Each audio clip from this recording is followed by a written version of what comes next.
The following program contains adult language and juvenile conversations. Listener discretion is advised. Depression is a real life thing. Don't take it for granted. Don't just think that your friends are upset or drama queens or whatever else. Get involved, help people, figure out what the problem is. There's nothing that, except for other chemicals, that can make somebody's chemicals balance out and make them feel a certain way. Unbeknownst to the Gene Simmons and maybe Monster Zeros of the world, depression isn't a thing that people have because they're babies or pillow pants. But the reality is it's a series of chemicals that are just clashing the wrong way in somebody's squash, and it's there's nothing in the world that's going to make them feel valued or the way they want. It manifests in different ways. Sometimes it's triggers, sometimes it doesn't matter. Point being that you want to get involved, you want to help before somebody succeeds in the only thing that they want to fail in life. So I implore everyone that's listening to my voice, if they know somebody that they think suffers from depression, that's going untreated, that's going unhelped, in the same way that I have been for my whole life, but most importantly for the last 8 or 9 months, I implore you to help, because not everyone has a tiny white that literally drags them to where they need to be by the scruff of the neck and makes them do the right thing to make themselves well. So, I think what I'm trying to say in a weird roundabout way is that be somebody's tiny white and help someone that needs your help. But for right now, welcome to Trick or Treat Radio.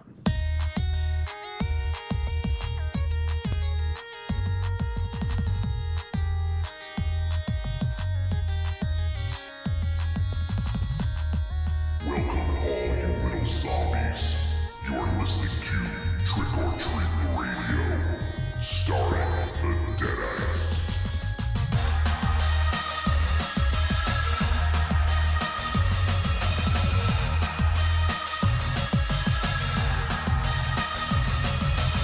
Welcome to episode 309 of Trick or Treat Radio.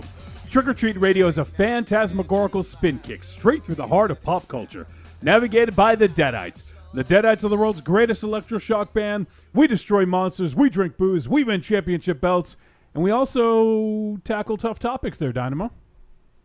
Yeah, it's been about 18 months, and I didn't want to do this in the intro, but other than my real-life girlfriend, no one takes the brunt of my depression probably more than you. So, I just want to let you know that I appreciate you hanging with me in the times that things are bad.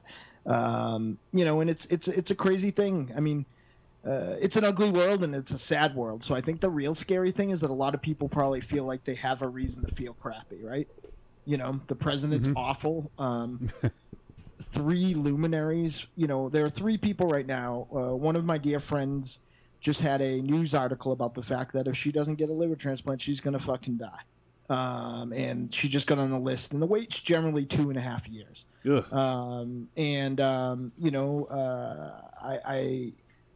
I don't want to speak out of school, but a good friend of ours just lost one of their bandmates, and a luminary of the Coffee Kingdom days, a very sweet lady, just passed away as well. So, this is all over the course of time, and, it's very easy for somebody, and I'm not saying that I had it any worse than anybody else, but I think that if anybody thought that I was sad under the past 8 months, nobody would think of it. But, you got to look out for your friends, because sometimes they can't recover on their own. Maybe they need chemicals, maybe they need something else, but they definitely need people. So everybody needs to kind of reach out and put that olive branch out, because you don't want to think that you could have on the other end of something terrible. So yeah, and I've had, thankfully myself, I don't, I fortunately don't have to contend with that in my life, but I've had people and do have people that are very close to me that do have it. And the best thing,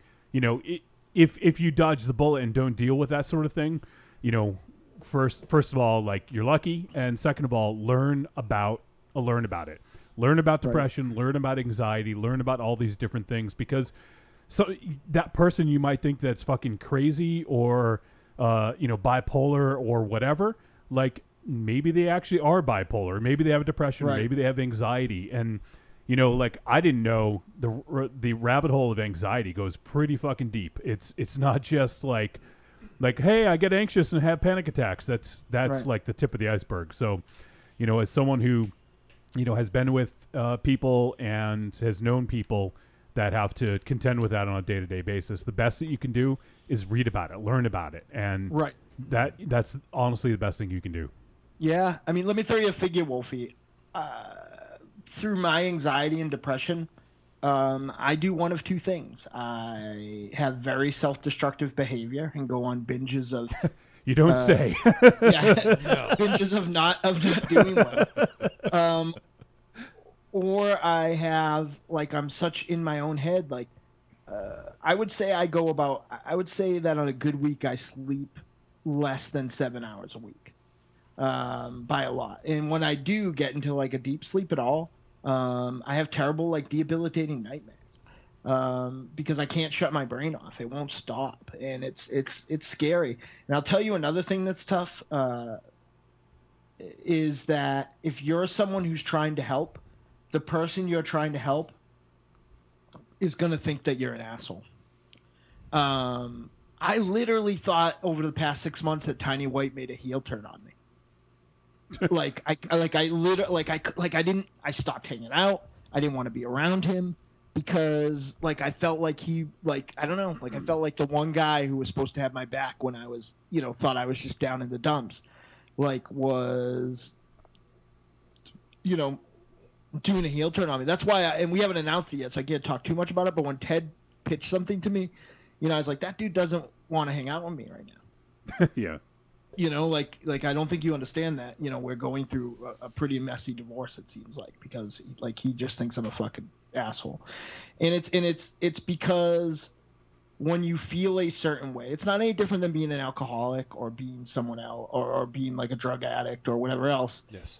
You don't see it. You know what I mean? You don't see the problem because, I mean, I've been this way probably forever, and I held down a job. Right now I have 4 jobs, you know, like, so at the end of the day, in this and a band and doing a bunch of comics, like, I think from far away,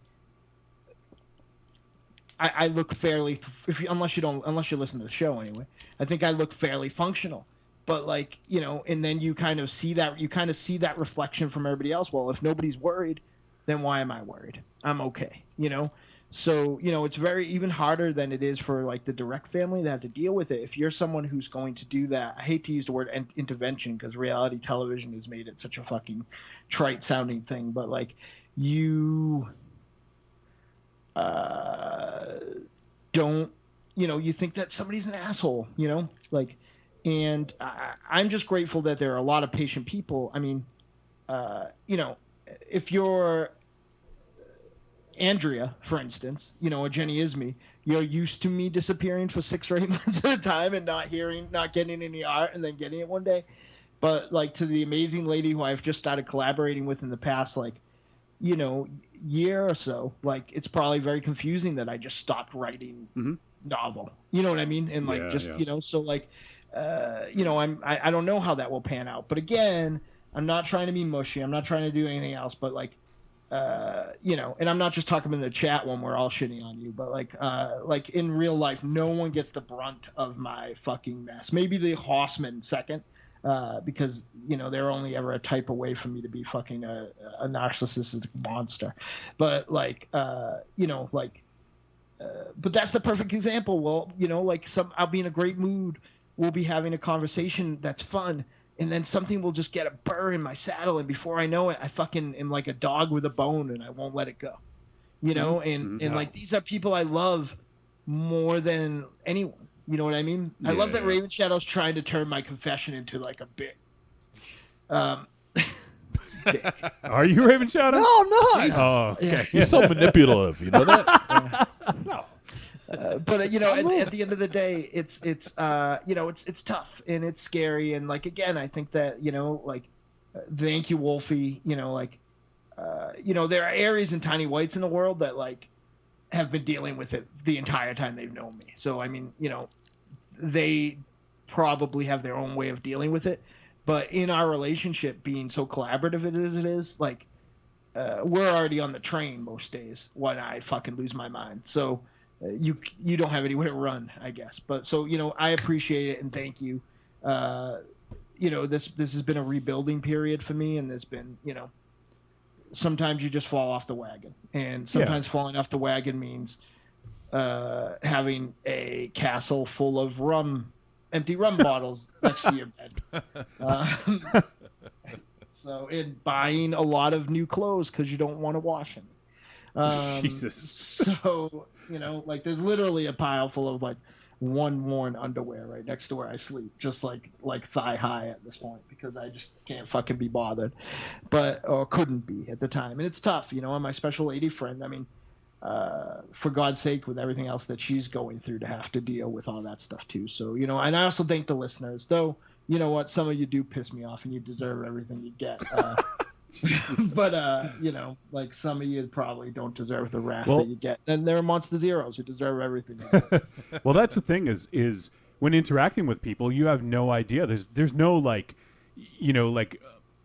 no preceding conversation or no preceding like information that says, oh, by the way, I have depression and general anxiety and all these things. And, kid gloves or whatever, like that's not something that happens. And a lot of times it's one of those things that just, it feels embarrassing to even talk about for people. And that's why, like, it's so important. Like, I just saw, I think even Tiny had shared this a couple weeks ago, but Will Wheaton wrote. That was me. Yeah. That was the start of this. That was actually.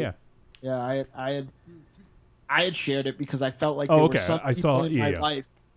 And this isn't Tiny and Aries or you or Matrix at the deal me every day. This is like, somebody who, basically I think that people that I am closer relationships with in my family don't get it. You know what I mean? Like, I think at some point, they're like, dude, you didn't die, and you have a podcast that has thousands of downloads every month, and you, sell records and on every continent now. And like, what are you fucking worried about?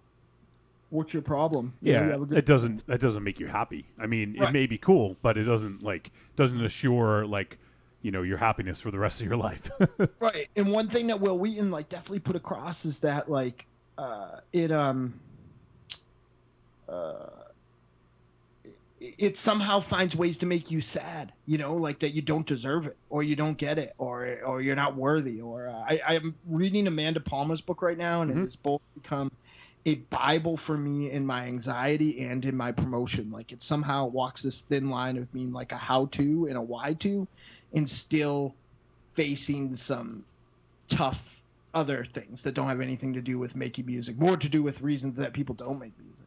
But she said, you deal with the fraud police every single day, where you're sitting there and you think that you just don't fucking, like, people that don't even know you are looking at you like telling you to get a job, or you don't deserve to be here. And that's like a real life thing. And there are people who are like married to people like in our organization that are like that. You know what I mean? Like, that no matter what we do, it's still not good enough. You know what I mean? It's still just a fun, dumb little thing. They still don't get it. And that's like super crushing to me at all. Or when I'm excited that like we fucking filled up the Cove again, and it was a nice feeling. I don't know if it probably happened for reasons not to do with us, but like people like, oh, well, you're still only filling up buildings in Worcester.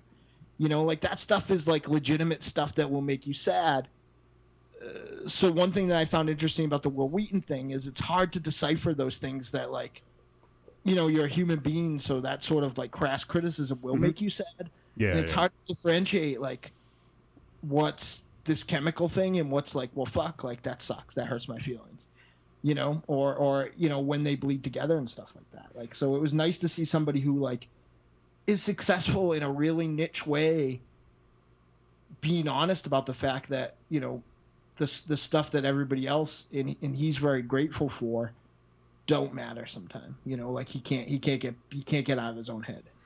Yeah. And there was also I believe it was Coop who shared another article, or it's just kind of like an essay, I guess. It was like just a couple paragraphs about like, you know, about how people with general anxiety like feel, you know, Right. and they always feel that people hate them and stuff like that. And I mean, I know this is pretty deep for the show. We don't typically go, you know, this deep, but I mean, it is something that is important, and that is good that it's being talked about now, because, you know, for a long time it's had the stigma attached to where you can't even talk about it, and you Right. still can in some circles. Like, you can't tell, most people can't tell their boss or their job that they have depression or anxiety, because then they're going to be looked down upon, or you know, who knows, like, you may not even get the job if you mention it in a job interview or something like that, you know. Like, Sure.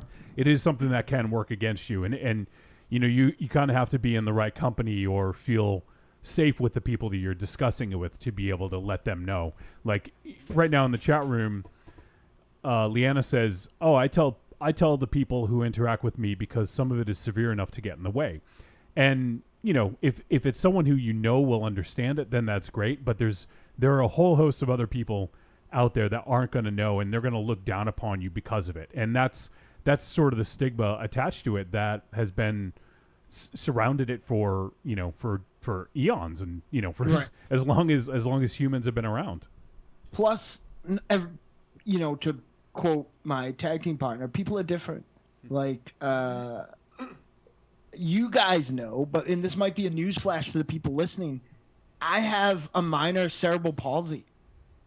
And I've gone my whole entire life to, like, make sure nobody fucking knows that.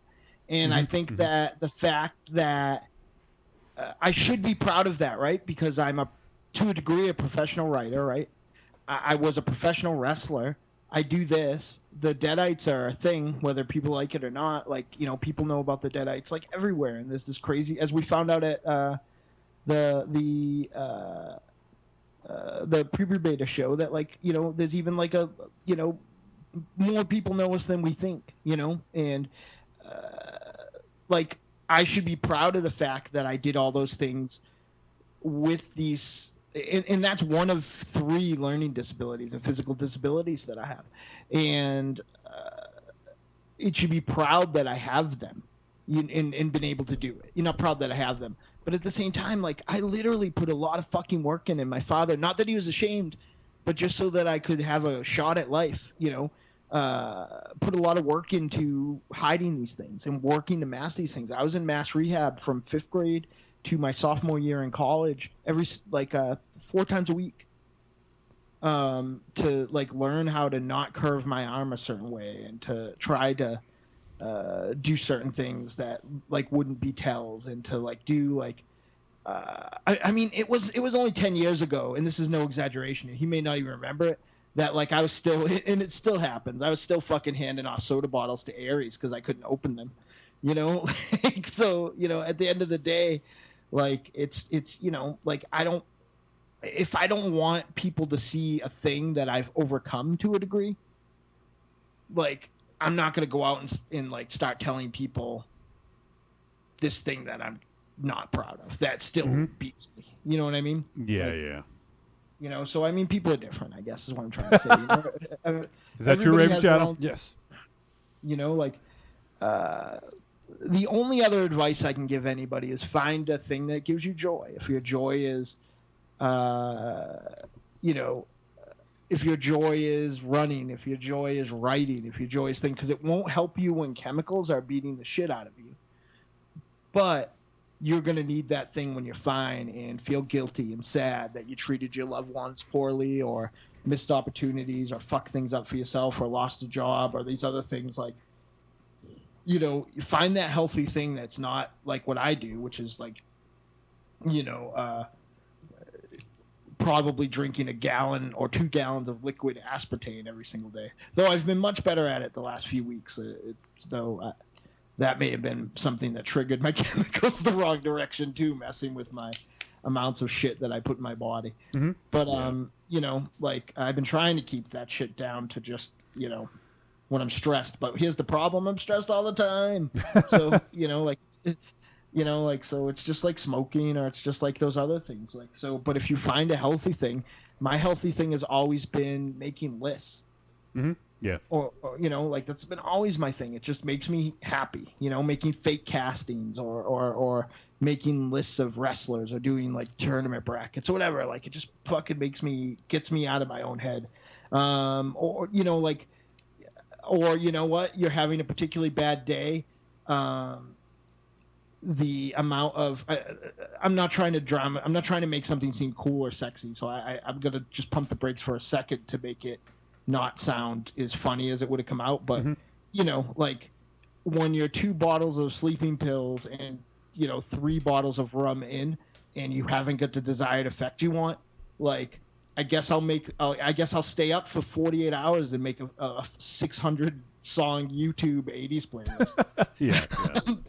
Like, so those are the things that like kind of saved my life when I realized that it's bad. So that's the one little bit of advice that I've never heard, is that you can't make yourself be happy when you're suffering from depression, because it's not an emotion, it's a chemical thing. But Yeah, and a lot of I'm certainly not like, in no means am I trying to like have this sound like it's like scolding you, but sometimes those chemicals and other things help make it worse. Like aka like sugary drinks or other things like that. Like they can actually make it worse. Oh no, I know. And it feels like it is making it better, but it kind of it isn't. But you all need your things. I mean, yeah, it's not gonna kill you to have one once in a while if you're not feeling it. Right. And and there's other things that a lot of I feel like what is this, the fucking like Dr. Oz show all of a sudden? Like, well, here's what's funny about it, and I say this to Donna Matrix all the time, and she agrees with me begrudgingly. When Tiny shows up and tells me that I'm killing myself by doing like XYZ, like he kind of looks like an asshole in a way, even though he's 100% right, because like I used to sustain off like horse amphetamines crushed up into powder that my sister made in like a ready bake oven, so like what the fuck? like, Wow. like and like I still on a good week will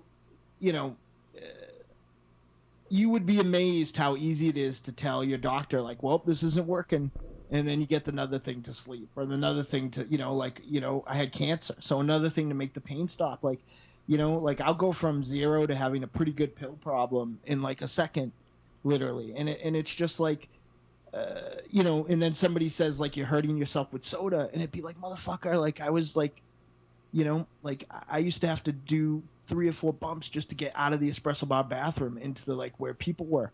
Like I feel like I'm much more healthy now, but the reality is I don't know if I was more healthy then, or just the reality is I'm as unhealthy in a different way.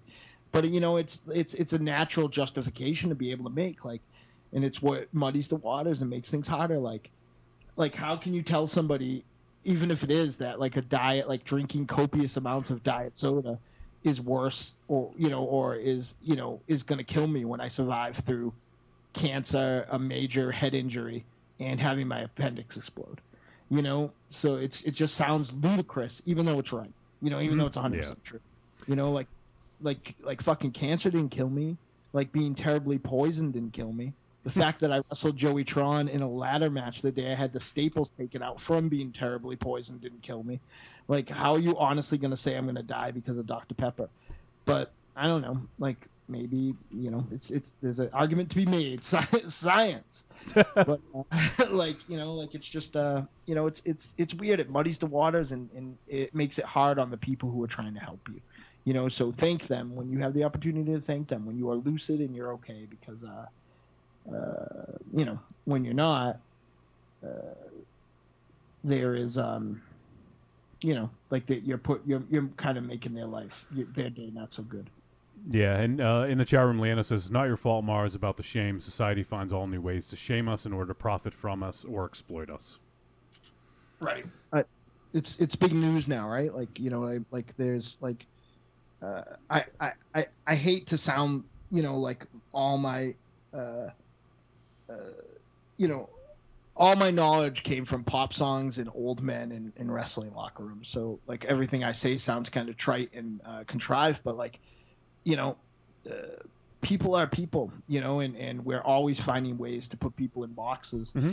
Always finding ways to villainize people. Like I joined a group the other day just out of curiosity because some very liberal friends I knew were complaining about it, and like it's people from here, and I don't even know what the point of the group is, but it like literally is like it's just like they started the group so they could say whatever they wanted, and some of the shit that they want to say about not people, not a person, but like races and colors and creed. Like it's not like they're smart enough to pump the brakes short of being like fully racist, but there's a lot of stuff like the troops deserve all of our money and illegal immigrants deserve none of our money, and there's like a lot of that sort of rhetoric around.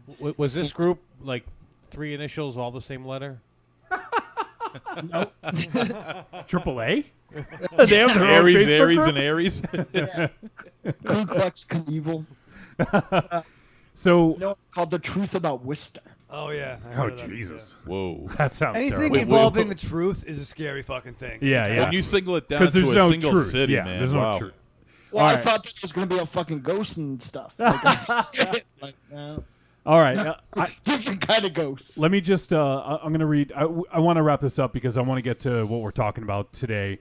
But Evil Corny says, I have anxiety and I've been taking melatonin for my insomnia. Last night I had the weirdest lucid dream after being chased after lucid dream about being chased after watching The Endless. And then he says, I normally call someone and bullshit with them for a while to get things off my mind. So whatever works. And you know what? Like if someone out there like has to get something off their chest, it like, we typically talk about movies and other kind of nerdy stuff here, but if anyone ever, anonymous or not, if you want to get something off your chest, send us a voicemail, and just say it. If that's going to make you feel better, by all means, like, we'll play fucking Dr. Ruth and, and listen to whatever you want to talk about. So if there is anyone out there that, is dealing with any of this stuff and feels that it might help to just kind of put it out there, we have a platform where other people can hear and whether or not you want to, give your name or not, that's, you don't have to, but it's up to you. So if people want to do that, if that's something that they feel might help, then please, just send us a voicemail, email, whatever works for you. podcast@trickortreatradio.com. So, but I do want to start to move off a little bit because we have a lot to get to on this episode, and I wanted to let folks know what we're doing before we get too far into it. And I'm also going to bring everyone else in the room into the conversation and introduce them.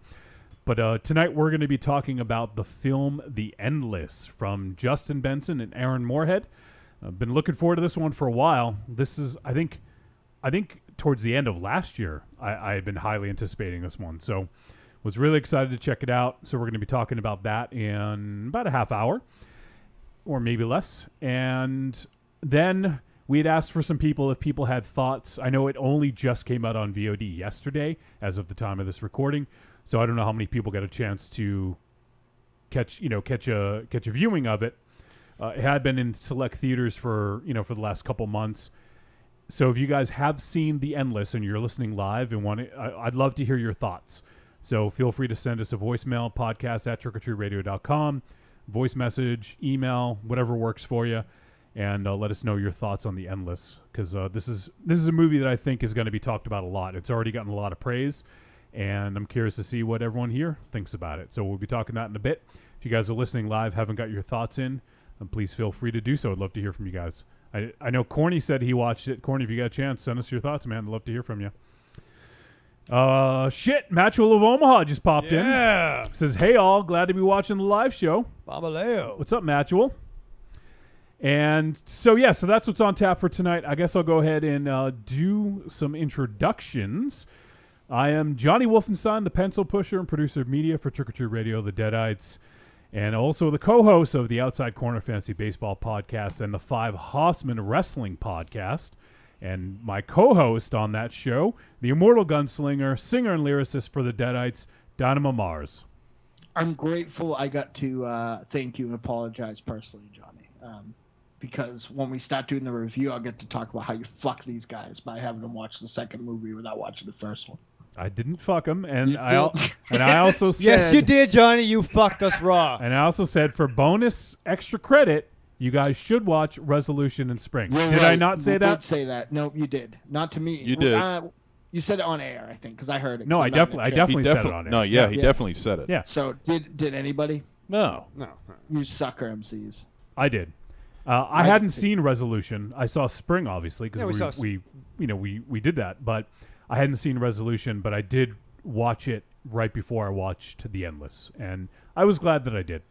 No, because you get the full story probably. Well, you could have. Well, you didn't. You all you said was we should watch it. Well, I hadn't seen it, so I didn't know. I was trying to avoid complete spoilers on The Endless, Well, so I didn't know how, if at all, it tied in. To be fair, I only knew from Kelly. Like, I only knew how. It is not a sequel. I'll just say that. I think it is. I don't think it is. I you know what because I kind of went down a rabbit hole. I looked into it. It's not a sequel. It's just related. It is related, yes.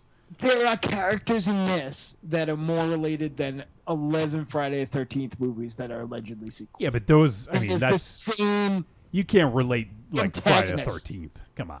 You can. This actually has a lot to do. Like, as untraditional as this actually has these two films have a lot to do with like traditional horror sequel cycles, which I'll get into later. You save it for your review.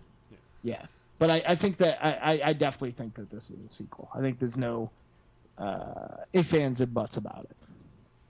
It's not the second chapter, which I think like though sequel may technically mean that.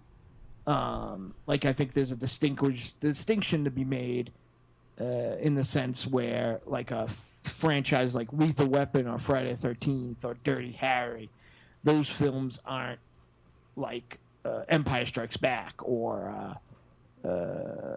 I'm at a loss, but I'm sure there's something. It's not the second chapter. It's just another story with that, in this case, location or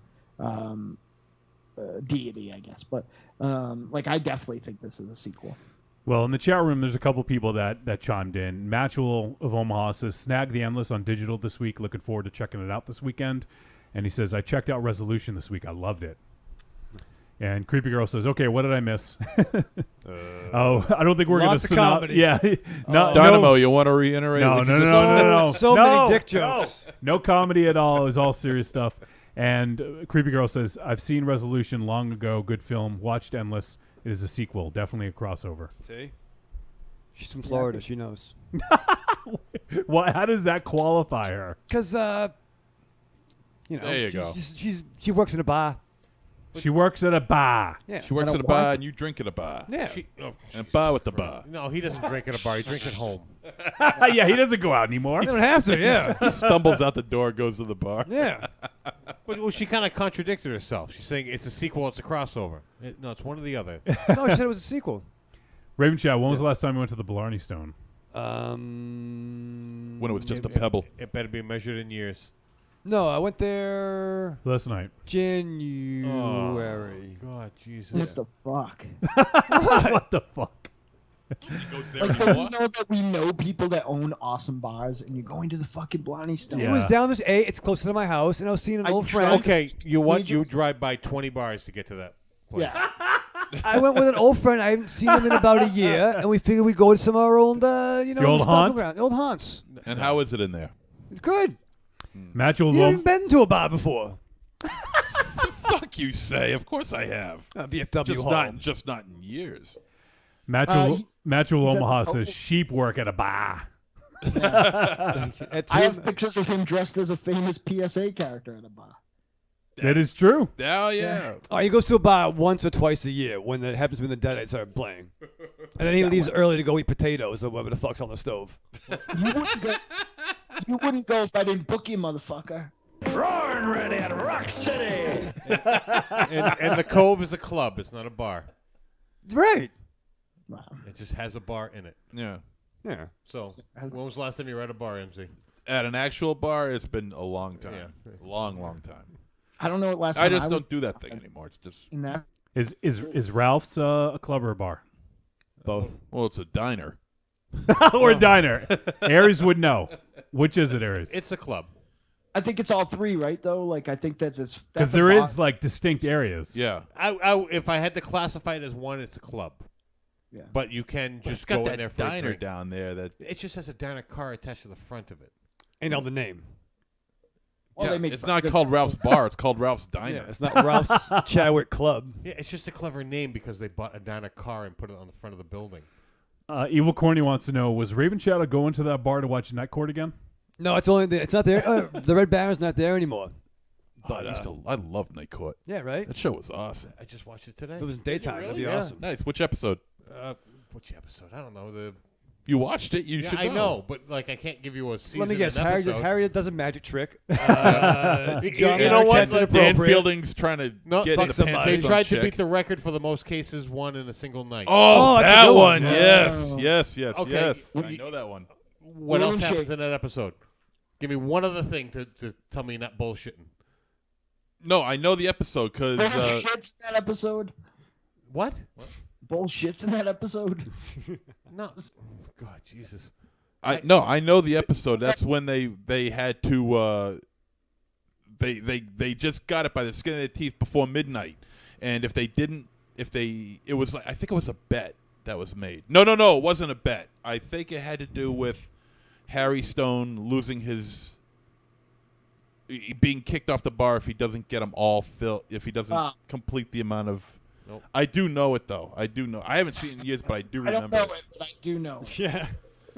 Everything I said is wrong, but yeah, I've seen it and I can fucking tell it to you by heart. Not like something you've ever said, right, Raven Shadow? What? This does sound a lot like Raven Shadow taking the he didn't see the movie test one time he was still open. Listen, Uh, Raven, yes. there used to be when I was Use the growing. mic. I got Monique Don't and Unique talk- no. having their own show over here. This anything that happens in this room happens on air. Yes. When I was growing up, Raven Shadow, there was a bar right at the bottom of the hill. Yeah, no, I got fucking. There's a little timer in the corner of the screen that goes up. That's like the final minute Because they have to do it before midnight. Before midnight. Why do they have to do it Are before you midnight? are you trying not to spoil an episode of Night Court? Play the spoiler Is that music, what's Johnny. going on? You know what? Because you said the timer, I believe that you know what I'm Yeah. talking about. Then. Okay. Well, Aries decrees that Monster Zero is Well, correct. just because it was just like the both of you were like, "Oh, I know that episode," because I said one like. Didn't it also have a guy with like Q-Buster.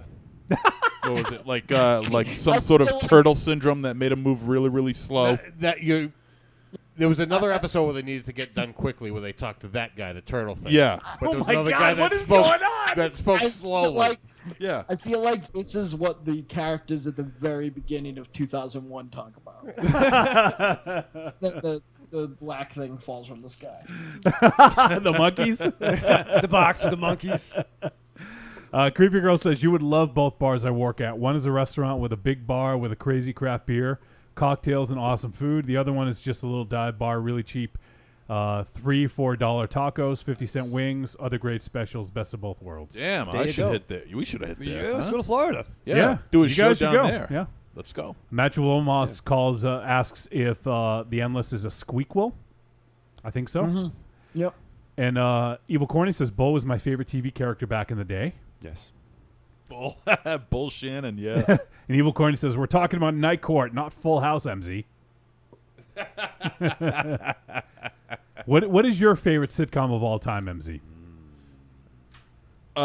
That's a tough one, I know. Well, I have it kind of separated into decades, but if I had to decide my all-time favorite, it would The Jeffersons. no, All in the Family. All in the Family. Archie Bunker. Oh yeah. my God! All in the Family. Yeah, no, don't say. Edit that out, Johnny. What, what's wrong with All in the Family? What's wrong with All in the With All in Family? the Family. Have you Yeah. seen it recently? Well, no. Archie Yeah, Bunker, I've seen Archie it for Bunker's years. the problem.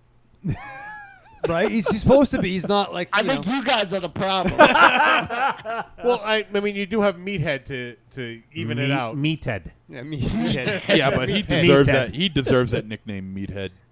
Oh, the morning, never been there before. No one cares. That's what I thought. Yeah, and Mr. Belvedere is one of my all-time favorites. Yeah. Golden Girls, of course. Good times. Good Times is fucking awesome. Sanford and Son. I'm Are you kidding me? Full House.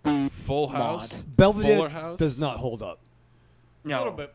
Nah, it's got the AIDS As far as episode, what man. That's- 80s sitcoms were, That's a good I don't know. that's a good show. I loved it. I mean, I was a huge Different Strokes, Silver Different Spoons, Strokes, Mark. Silver Spoons, sure. Yeah, give me a break. World don't move. Give Me a Break was okay. Just I watched Give Me a Break. Matchel of Omaha. Good times. That's for some. Matchel of Omaha says WKRP, my all-time fave. Yep, WKRP. Bailey. It says Bailey. Night I was Court. a Bailey guy. Hope you were too. He says Night Court's a I close love second. If I could get all the episodes of Maude, I would never leave the house. Oh, I Maud hate is For your awesome. your I hated mod Maude. nausea trois. I would be snapping the carrot to the My left. Maud and should. snapping the carrot to the right. Maud. Oh, Modge Podge. she was awesome. I love B. Arthur. She was. Evil Corny says Sanford and Son is the best sitcom ever. Sanford and Son is fucking amazing. You big dummy. What about Welcome Back, Kotter, MZ? I know you're a big fan of that. Welcome Back, yeah, Kotter yeah, is yeah. fantastic. Love Welcome Back, Kotter. It's so stupid. It's so stupid, but I love it. And Horseshack is in Friday the 13th Part 6. I know. Oh, shit. Creepy Girl says people used to say I look like Nancy McKeon most of my life. Nice. No. Bombaleo. I won't say you look like Nancy McKeon. We need to have a photo sent of from when that era was.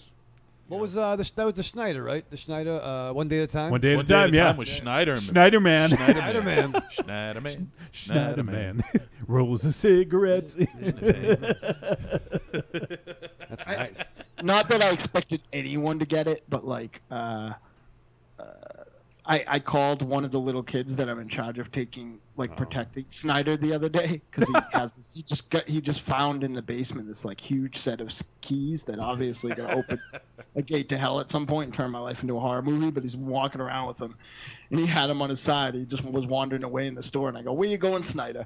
And I say 9 million, like I say the craziest shit to these kids because they don't like really pay attention. But he won't fucking shut up that I called him Snyder, and what does it mean? Like, he just won't shut up about it. Like, he's so intrigued by Snyder. Like, it was like a week ago, and today, like, we're on the porch. He goes, "Remember when you called me Schneider? What's a Schneider?" I was like, "Oh, God." Is this the same kid that was standing in the window when I dropped you off? Yeah, I told him that. I told both those kids that if you don't go to bed, you're going to come back and eat. This kid was it like... Go ahead, Aries. Oh, he was like not like standing in the window like I was seeing chest up. No, he was standing on the windowsill.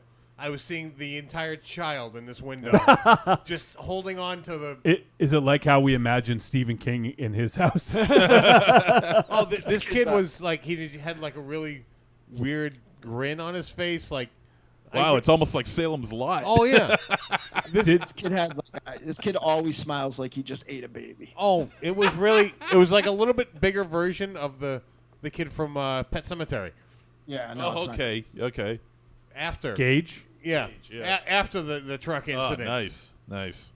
Today I went to my favorite. There's like this nice like pizza cafe, and I was there eating lunch, and I had already fed them like junk kid food. Like they had peanut butter and jelly, but I was having a nice crab meat sandwich. And I looked up at one point, and the little one had his pants down, facing the front, doing a Watusi at the oncoming traffic. Yeah, that'll learn him. Yeah, it's like, oh, that's not. Jesus. Well, he probably learned that from you. Yeah, well, no, I don't know. I know that if I did that, the policeman that laughingly just flashed his lights on the way by wouldn't be flashing his lights. He would stop and flash his lights. Small wonder. Yeah. Yeah, small wonder. Yeah. So He when, was showing everybody a small wonder. yeah, Small Corey from what's the name of his show? Is it From the Canopy? Yeah, that's the network, and I believe that's the flagship show, and then there's the Movie Master. Movie Mask. That's it. Yeah. So Corey's hanging out in the chat room, and Corey says "Small Wonder," Small wonder. and Leanna says "Small Wonder looks terrible." It was awesome. pretty bad. It was pretty And bad. No, that was amazing. Yeah. That was Matchel to Omaha says terribly awesome. the most vanilla family you will ever come across in the history of television. What was the show? Remember the something out there? The girl, her dad was an alien, and she could touch her fingers. And Oh stop yeah, time. not of this world. I think it was called. No, Or that not was from this world. Out Out of this world. was the fucking horror movie Yeah. where the alien throws the fucking flesh frisbees at people. The like proto predator. And it has It has Donna Pescow. what From Saturday Night Out Fever. of this world, I think. Larry Storch, and Martin Landau is in Not of This World. Yeah. And I can remember the touching of the fingers, but I can't like. I think so. Yeah. Out of this world. Her dad was like let's see, Donna Out of This World, Pescow. a triangle, and she would like have adventures, but didn't really do much with the powers? Yeah, because the mom was an Earthling, her father was an alien. Yeah, They fucked, and that's how it works usually. Yeah, Was that in the opening credits of the show? Yeah, it was actually. Her mom's a human, his dad's an alien, and they fucked. Have you guys? So the other day, someone at work. Out of this world. Who fucking said that? The beat of just one galaxy. Yeah. One alien gets with a human, and then they did the sex. Out of this world. That's the name of it. Yeah, that might be right. But does she throw flesh frisbees? Well, And Married with Children, and Yep. my all-time favorite from the '90s, Drew Carey show. Fucking love Drew Carey show. News Radio. News Radio was pretty funny. As long as King of the Hill. While it has Phil Hartman. Oh yeah. John Lovitz is no talent. No, King he's- of the Hill. I was never a King of the Hill fan. Oh, I fucking loved King of the Hill. I was like a mental patient for that show. You still are mental patient. Shasta There's something that McNasty. Monsters Zero does that makes me so happy. He doesn't do it all the time, and you can't retro engineer it, and you can't copy it. But occasionally, like just when he said King of the Hill like that, he somehow adds a whole bunch of extra syllables to things. So it's like King of the Hill. he sounds like an old like Apple voice thing. You know what? I was kind of mindful of that when I said it the second time around, because I was like, when I said it the first time around, I was like King of the Hill, and it's like King of the Hill.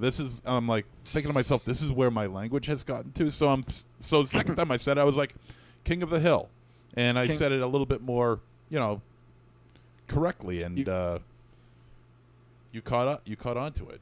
Oh. Of course, speaking of correctly, you haven't even fucking introduced yet. I know. Oh, it's too late in the show. Let's move on. Let's just do it real quick. Come on. You busted. Well, I was gonna say something. Real quick, I just because I wanted to bring this up. I don't know if you guys ever remember the show, but someone the other day at work said, "I'll see you on the flip side," and then it triggered a memory in one of my coworkers' heads of a show called Kid Video, Yeah. where they'd go into the flip side. The synth band. And they Yeah, would go, yeah, it was yeah. Why on is that Saturday familiar? mornings. They were banned, and then they would go into the cartoon world. It was almost like a Mojo. Yeah. universe. Yeah. Yeah. That was dope. Now I remember. Holy shit, that was fucking Yeah. awesome. Yeah. Here's the opening song. Let's see if I remember. Yeah. This is my jam. It's your jam. I like her. Yeah.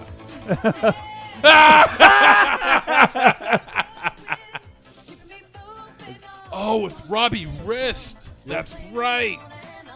Oh shit. And he played the drums. Robbie Rist played the drums. That's him, Robbie Rist. Deadites year one. Robbie Rist was Cousin Oliver in the The video. Yeah. Brady Bunch. Oh yeah. Oh my god, I must have blocked this out. It's all coming back to me now. Gonna be right. I'll tell you this: if there's a drummer, not a synth. There's a. She's playing electronic drums, Mars. Oh, yeah, and they get trapped. They get taken. Yep. Jesus, Robbie Rist still looks the same. Oh yeah. Was he like Mr. Big or something? That Danny DeVito? I can't believe his name is Robbie Rist. Ay, ay, ay. What happened? What happened? Ay, ay, ay.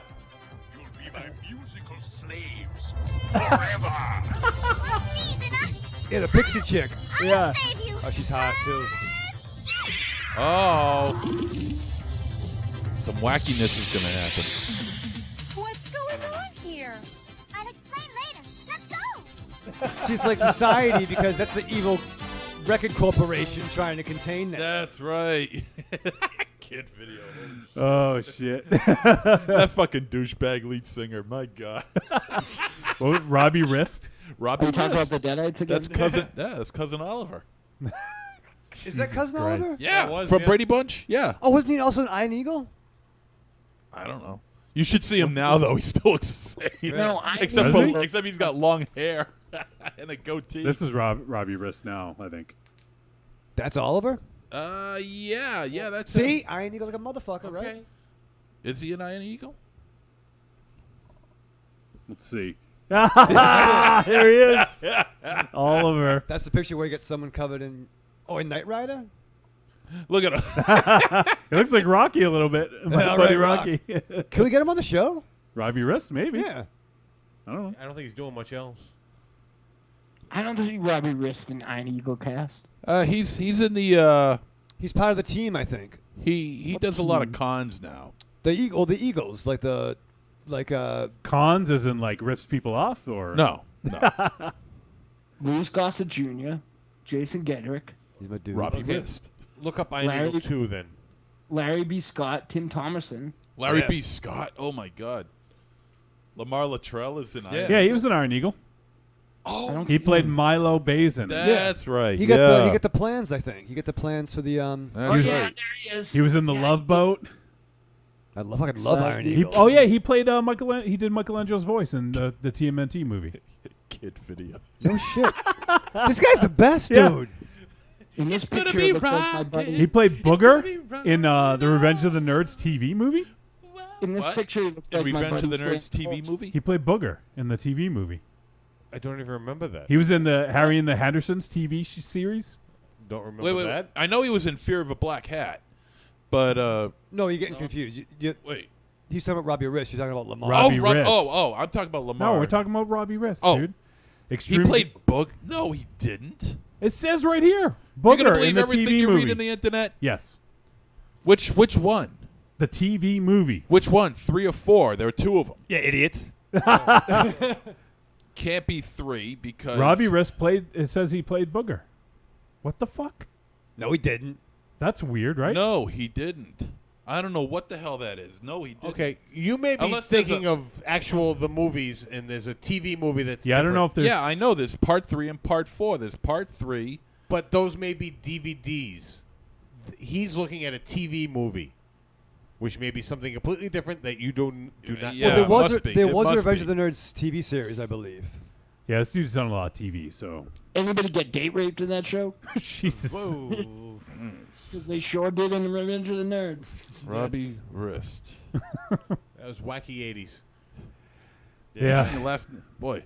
Good thing my last name isn't Rist, huh? Richie Rist. Dick Rist. He was in the Christopher Walken Ecstatic Dance Academy short. Yeah, he was. Well, of course he was. We have to get him. That's my dream. That's your dream guest now, Robbie Rist. Sean Waltman and Robbie Rist. That's what I want. I want. Well, you set that bar low. Jeez. Well, I'm at the blindest though. He's got 140 film credits, Robbie Yeah. Rist. Him in What the the last hell? couple years look like if Paul Williams and my friend Sammy First had a baby. Who's that? The kid? Yeah. Yeah, I know. He's not good. There was one picture where he looked like you if you went to Supercuts. Who, me? Yeah. If Maybe you went to maybe Super- a he couple doesn't years have ago any when you hair. had hair. Yeah, I was gonna say he doesn't have hair. Yeah, when you had hair. I see that picture. All right. Enough about Robbie Rist. He was in One Day at a Time One day. in an episode. That kid's Kid the best. Video. 26 episodes of Kid Video. Holy shit! Jesus. Oof. Oof. I love Kid Video. All right, let me just catch up in the chat room, and then we're gonna move on. I guess you'd have to. I did.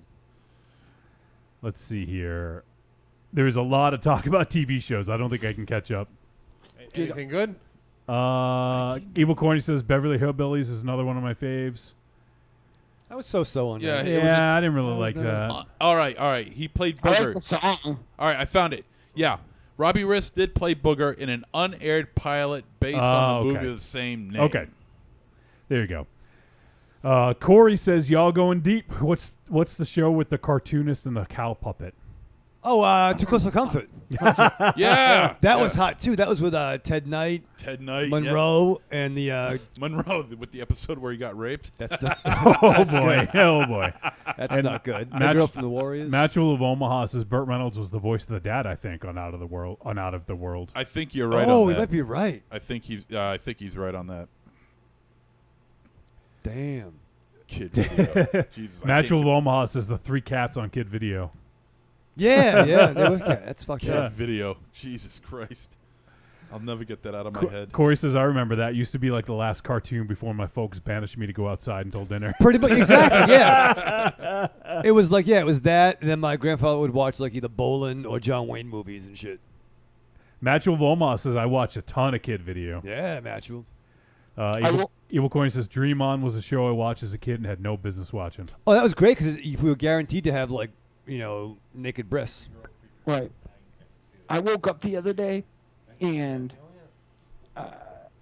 on Stitcher, we were talking about the bike shop episode. Which time? And I was like, this is a weird dream. And then I went to the bathroom and came back and we were still talking about it. I'm like, we've come a long way, kids. Take your shirt off. Matchel of Omaha says, wait, where'd it go? He says The Secret Life of Cousin Oliver. And Corey says, I found a box set at Walmart, $5, had all the episodes. Dude who played Ogre and Nerds was in a few seasons. Nice. Well, who'd have thought Cousin Oliver would have a longer career than the cast of the Brady Bunch? Yeah, it's true. Yeah, you're right, actually, yeah. Yeah. He's the only standout. He's everyone else is pretty much giving it up. Well, that's not entirely true. Eve Plum is still acting. Eve Plum is still acting. I don't know if you could call kid video a career or a standout. Well, no, he was an Iron Eagle. Well, you get a that bit dude part. was almost booger. He was an Iron Eagle. That's your fucking thing. I fucking love Iron Eagle. I'm sure if you looked up most of the cast from Brady Bunch, they've been regularly acting bit parts in small roles. Yeah, we see him in films. That Peter Brady could fucking work like a small role and not have it be everywhere. And they probably all ended up married with children at some point. They were probably all on Law and Order. Still haven't introduced Munson. I know. Yeah, All really, right. come on. I thought we were skipping that. No, you ain't the producer. That was Mars's longest intro ever. All right, we also have the vulgar guru of horror, Starved Blood Pigs Fetus, the upcoming Morbid Tales, and Septic, and one-time contributor for Horror Hound magazine, Monster Zero. Hey, look, the one who played the on Kid Video, the one who played the little pixie girl. Yeah. She played the voice of Blossom in the Powerpuff Girls. All right. Kathy Cavadini. Nice. Cool. 10:07. There you go. Q-Buster. We also have the Triumph Riding, Stage Erecting, Whiskey Drinking, Chief of Security, Warrior of Nor'easters, America's Sweetheart, and Rick Rubin's stunt double, Ares, God of War. Yeah, hello, move on. Let's go. We also have the chain smoking, hand kissing, baby shaking, lorazepam loving, former comic book reading nerd, the official smoke chamber for Castle Wolfenstein, the Pipper Promotions, the Italian Rapscallion, the professional bullshitter, the cool principal, the proprietor of the sexy speakeasy, and the Parisian Brew Hall himself. All applause No, happens to no. be when it's. I thought we were getting rid of one of those fucking titles. Well, I didn't. He's saying it. Not for nothing, we get rid of him. We get rid of all the titles. Just saying. True, that is a good point. Hey, you're gonna get home somehow next week. No. Oh yeah, well. Yeah. All right, so that's everyone on the show. If you guys want to help support the show, there's a few ways you can do so. Head on over to trickortreatradio.com. Apparently, people hate when we shill stuff on the show, right, Dynamo? Yeah. When we show stuff? Shill. Who said that? Shill. This is inside baseball. Johnny said it. Let's stop. It's apparently it's someone from like 100 episodes that stopped listening because we talk about the Amazon link. Probably Joey Tron. Really? They got pissed off because you talked for like, what, 2 10 minutes? seconds? No. Here's the thing. The shilling part of the show, if you go back and listen to those, would be like the intro length now. No I way. remember, yeah. They were, Oh, shilling. Yeah. As in Kurt. No. No? Oh, then I'm lost. Look it up. Yes. Okay. Pull up a dictionary. Shilling. Don't know what not that the means? guy. Nope. Not the guy that Wolfie worked I'm for. going to type it in my No, Google box. Who did security for his family at an event. Not that guy. So if you guys want to help out, trickortreatradio.com, head on over there. And then if you scroll down, you're going to see an Amazon logo. Click on it, bring you right to Amazon, and it puts our affiliate link in there. Everything you purchase in that session gets attributed to us. Doesn't cost any extra, Michael Ravenshadow. But it helps keep the lights on. And if you guys want to make it even easier, we have our own Amazon shop, amazon.com/shop/thedeadites. And on there, if you really want to see the end list after we talk about this, we have that up on the store there. So you guys can go ahead, navigate there, and purchase the end list or resolution or spring or anything, any old thing in there. Yeah. We get a tiny little cut. And if you guys want, we also have a store on trickortreatradio.com. Go to trickortreatradio.com, click on store, and then there you're going to find some digital content. We have the greatest hits of Trick or Treat Radio volumes 1 through 3. We also have some other premium content. We got some T-shirts. We got some buttons. We got some other stuff there. So give that a look. Check out our Amazon store. And Raven Shadow. Yes. You sit down to watch The Endless. Yeah, I did. What do you do to prepare to watch this mind-bending movie? Oh, I go to the grocery store. Okay. I go grocery shopping. Pick some things up. It's nice. Okay. Yeah. Put some things down. Yeah. Gotcha. I'm with you. You know, got all these favorite dog treats, which he likes a lot. You know, which so ones it's do you nice. like? He likes they're not rawhide, but they're like They're mock. Nagahide? No, they're not that. But No, they're just like kidding. they're like rawhides, but whatever. I guess rawhides are bad, so it's some kind of hide thing. But he gets Okay. But he gets mad though. He gets fucking upset. So I give it to him in the morning, and I go say goodbye to him, and he starts fucking growling at me. Well, yeah, because that's his thing. And he'll like put his like chin over it, like he's hiding it. Dogs also don't like when you say goodbye. He doesn't like you're leaving. Oh. But I gave him the fucking bone. If I want it, I know, I'd but buy it's a bag. his. Yeah, I gave it to you. He saw me Right, give it right, to him. right. But it's his now. But I gave it to him. They have dog brains. Oh. They don't think. So you're even. They don't think as complex as well. I was gonna say as complex as you, but Yeah. complex as some other people. They don't think as good as we do. All right, so you go to the grocery store. Yeah, so it's nice. So I unpack, do everything. I hate that. And I sit down. And I was in a bad place, Johnny. Okay. I was in a bad place. I'll be honest with you. I don't like. Are we going to another dark spot? I was in. No, I was fine till Dynamo brought up some shit. Now I'm fucking out of my mind. So I just fucking just strapped on. That's it. You fucking tell. What? Yeah, He's strapped on. Hit the fucking damned button. if I do. I'm telling you one thing, and I got Aries. Tell him about your whiskey bottle. What about? No, that's personal. Yeah. Aries did bring whiskey in a plastic water bottle. I hit an all-time low. Yeah. So yeah, see if opening your mouth. There you go. Show everybody. Show Corny. What? No, I Show threw it it to away. Corny. No, it's all in here now. Oh, it's all in there now. No, well, most of it, but yeah. All right. So, I strapped on. Again, okay. Again, yeah, twice. Do you love a scary story? Do you love to dance? The Big Scary Monster Haunts at Midnight is a collection of dark songs about sex, love, death, revenge, and the end of the world. Brought to you by the world's greatest monster hunting electroshock band, The Deadites.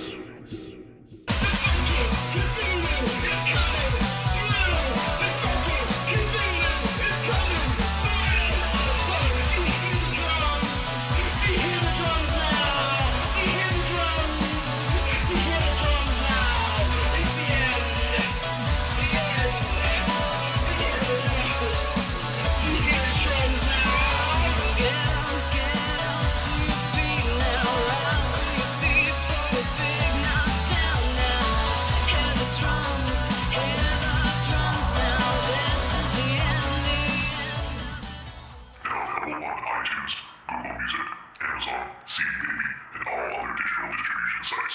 Hey there, this is R.A. Salvatore, call me Bob, and you're listening to Trick or Treat Radio.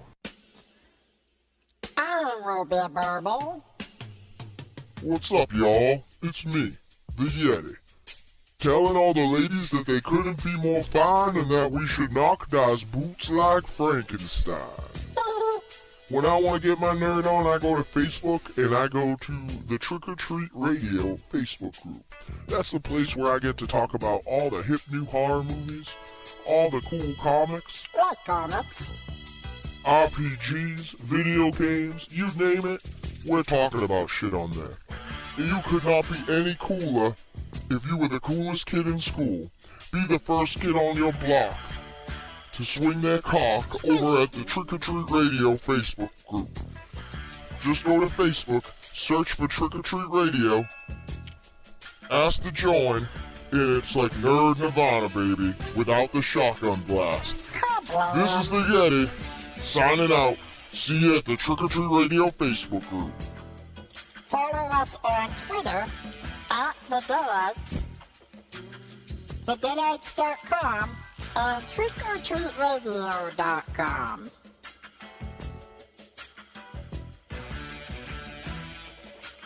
Hey, you matzo heads. This is Larry Fine, and you're listening to Trick or Treat Radio. Hello. This is the Sasquatch, a.k.a. Bigfoot, but you can just call me Frank. And when I'm not stomping around the woods throwing rocks at hunters, I like to listen to the Paranormal Punchers podcast. That's right, Paranormal Punchers. They talk about all things paranormal, and they're hilarious. Go find them on iTunes, Stitcher Radio, Google Play, and ParanormalPunchers.com.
All right, we're back on Trick or Treat Radio. I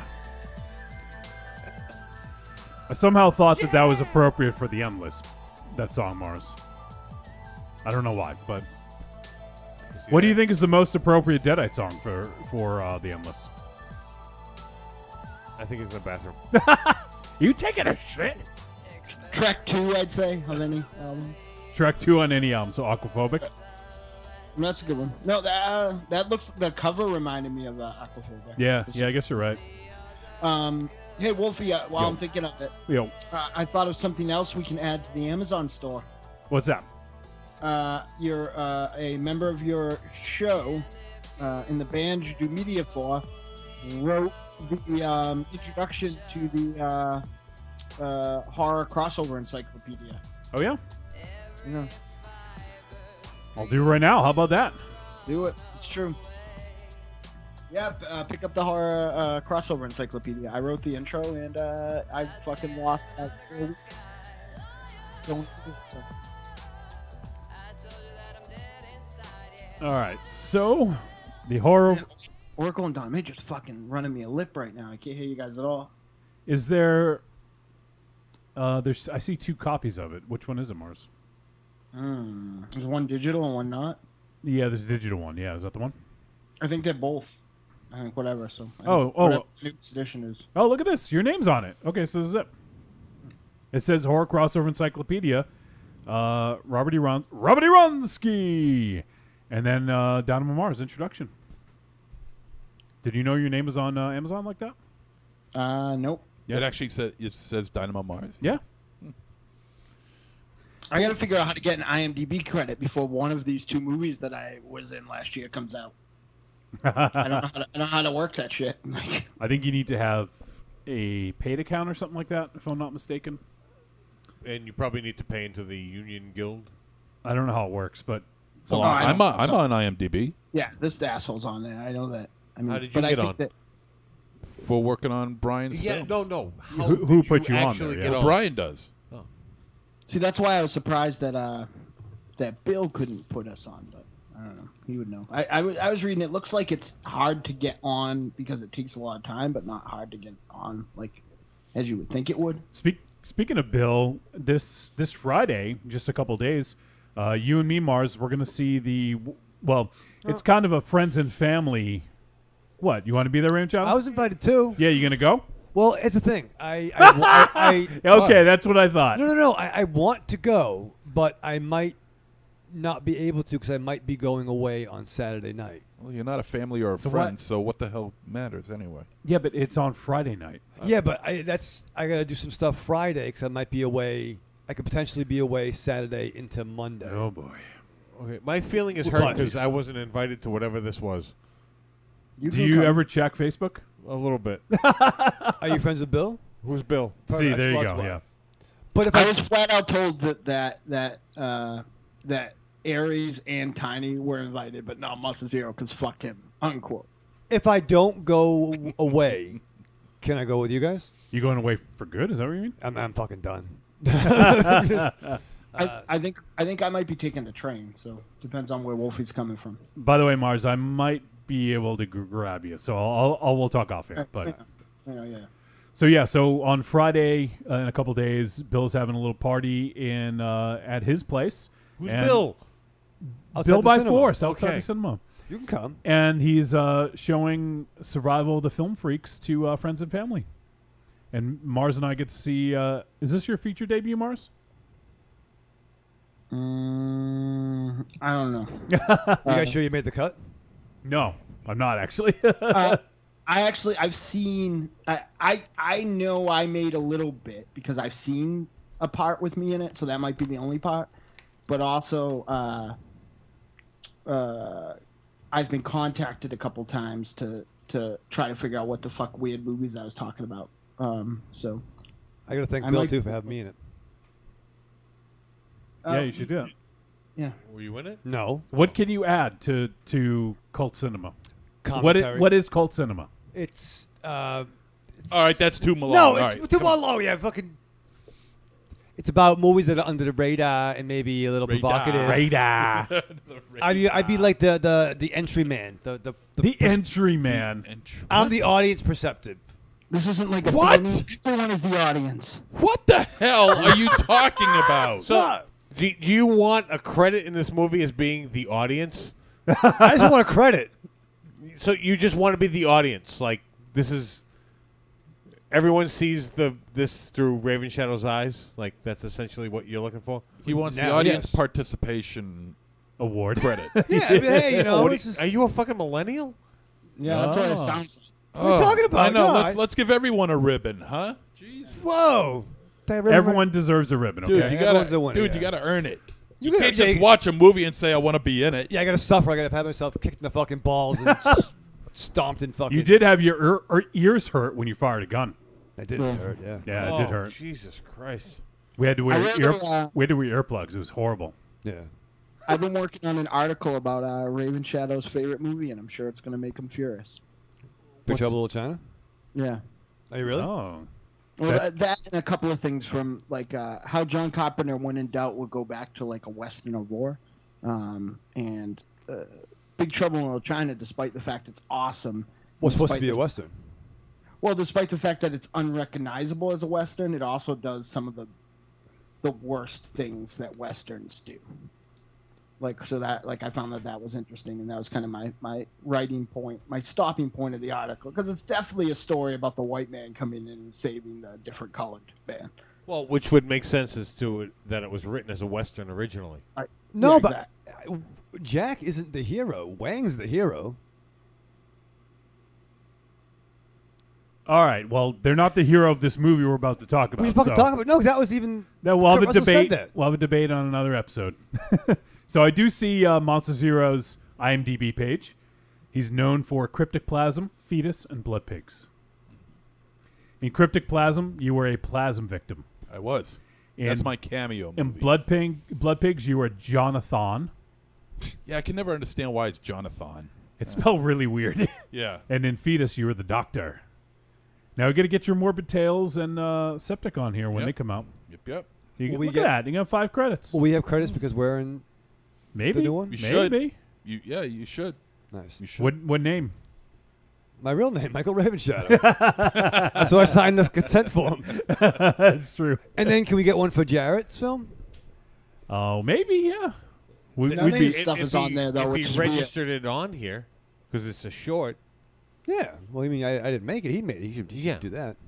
Yeah, but he has to put it on there first. Like, it has to exist for you to have been in it, and none of his stuff, as of last time I checked, was on IMDb. I'm going to call him. Yeah, you call him because yeah. if he doesn't put the movie on IMDb, you can't get IMDb credit for it. Oh. Let's see. Yeah, it's not on. Oh, no. Signal to Noise is on there. See? He's a director. I just texted him. And it stars Rob Pierce and Diana Porter. Yes. That's it. And See full cast. That's it. You'll have to get yourself up there as uncredited. Yeah. Uncredited guy who IMDb refused to put the account. junk in his mouth. I didn't refuse to. I didn't. It didn't even come to that. He told me I was too thick for the. Too thick? Yes. Thick. Yes. Thick. Thick. You're thick. You're thick. On my mother's eyes. Your skull is thick. You don't have a brother. Wait. My mother's eyes. THICC? Yeah, thick. Thick.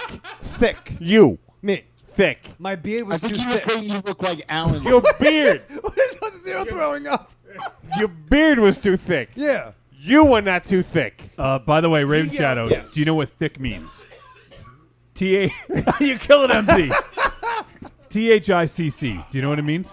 That's not. No, I don't even know what that fucking word It's is. when a person has fat in the right places, creating sexy curves. You're too thick. Oh, I definitely dated someone that was definitely coupled. That Yeah. was thick. No, In no way or form would you be described as too thick. well, that's where there's some things about me you don't know, Aries. But no, he said my beard was too thick and that the blackness, the black goo, wouldn't show up on me. He was just making you feel good. Well, He didn't know I was scared. Yeah, you did. I told him. But we're getting into it where he's now revealing that it was the beard that was too thick. Not You probably listened Raven to my Shadow. CW, promoters commentary and heard me complaining about you being not wanting to wrestle on days it was raining. No, there was one day and I had a premonition. He's having a heart No, attack. because we're just realizing that hair is thicker than Raven Shadow. Hair is thicker than water. Yes. Hair is thicker than Raven Shadow. That's what this is boiling down to. No, it boils down to I didn't have to put the black shit on my face because my beard was just so full of blackness. I can't even see you in it. That's You're the best just a fucking baby, dude. No, I am in that. I am in that. I don't want to put that stuff in my mouth. And you know what? I'll tell you something about yourself there, sufferer. All right? I suffered for my art because all you motherfuckers were dressed in like your warm fucking, like you're going sledding. But I was being real true to my This character. fucking guy. Whoa. No. Whoa. You were in the house for 20 Yeah, minutes. you were in the house. I was talking to Tony Blinkhorn. You were trying to avoid the fucking goo. No, I'm like, Tony, I got to be on set. He's like, Raven Shadow, have another drink. Let me tell you some stories. This is unbelievable. He was talking to Tony couldn't pass Blinkhorn. that up, right? He took his shit. Yeah, in the house he put the junk in his mouth. Yeah, he took his shit off so it wouldn't get fucking dirty. Yeah. All right, that's part of it. That's part of it. That's why you were fucking But cold. also, too, I figured You my character. asshole. No, all right, yes, all right. Yeah, that's part of it. But because it's the winter, right? And there's this like evil thing making people leave their houses. Why is everyone going to leave the house and their pockets on, right? So I'm wearing my thermal.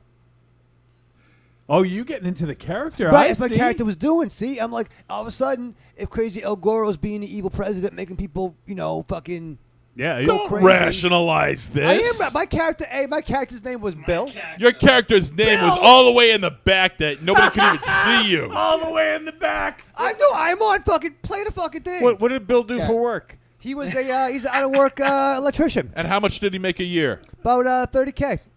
Not much for an electrician. But he was really good at it. That's what he's at work.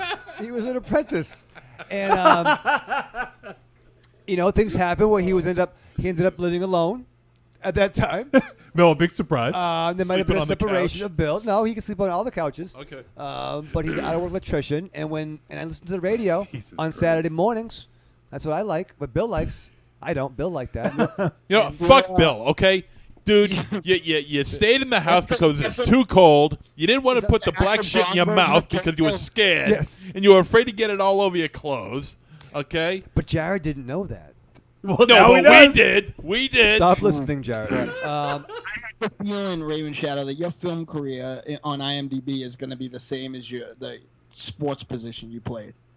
Left out. I can't wait for the trivia part of that of this Of when that this movie, movie yeah. hits, and it says Michael Ravenshadow stayed inside while everyone else was freezing their asses off. Because I'm smart. Why am I going to go outside? I can hang out with Tony Blinkhorn, hear magical stories about Arnold Schwarzenegger, and drink delicious rum.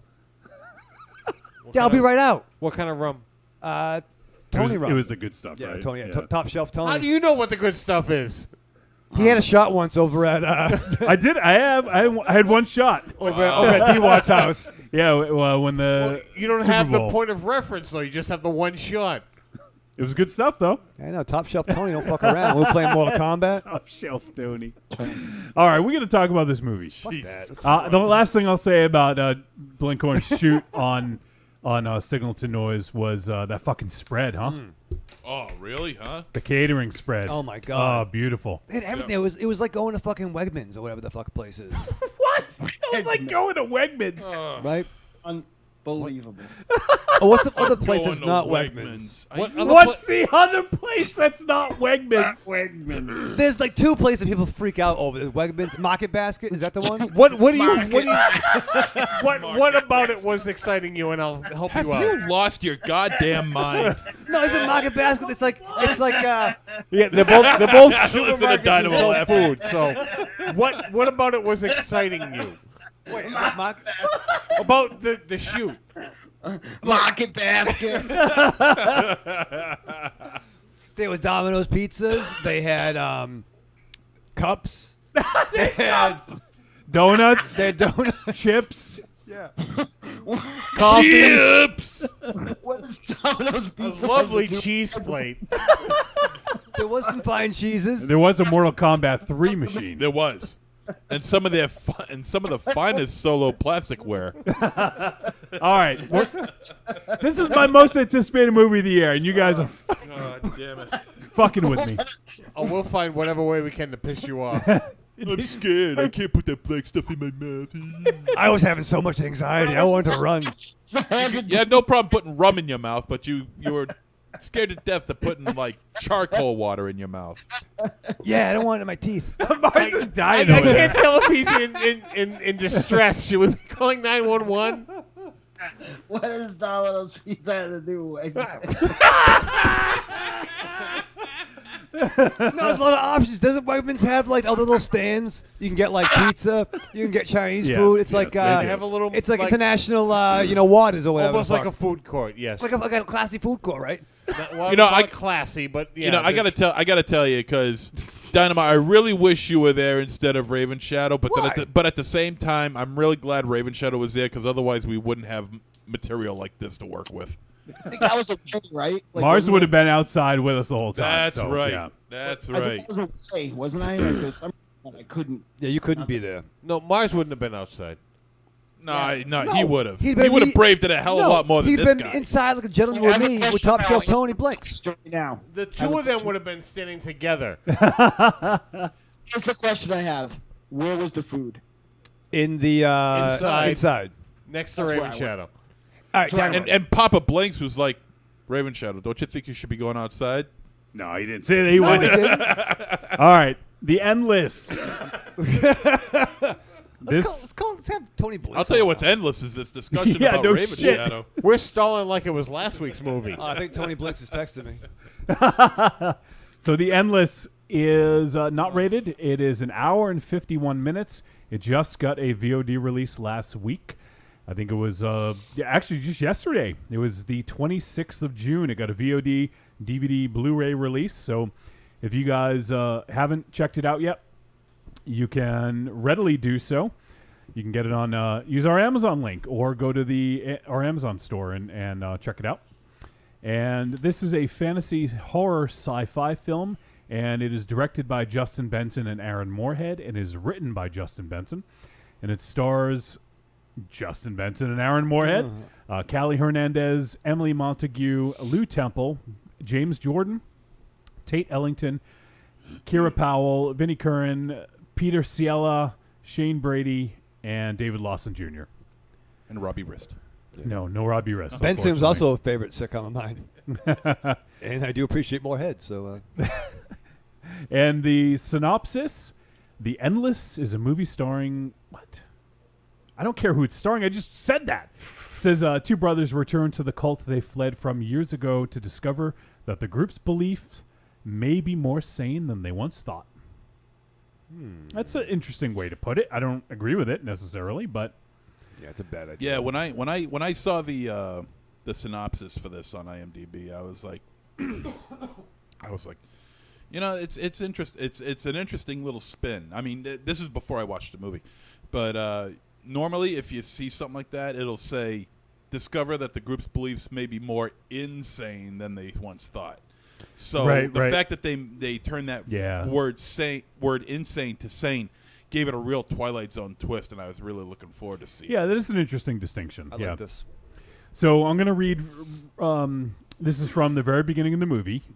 It's the first thing you see right after the opening, not the opening credits, but the production companies. And so there's a quote from H.P. Lovecraft, and it says, "The oldest and strongest emotion of mankind is fear, and the oldest and strongest kind of fear is fear of the unknown."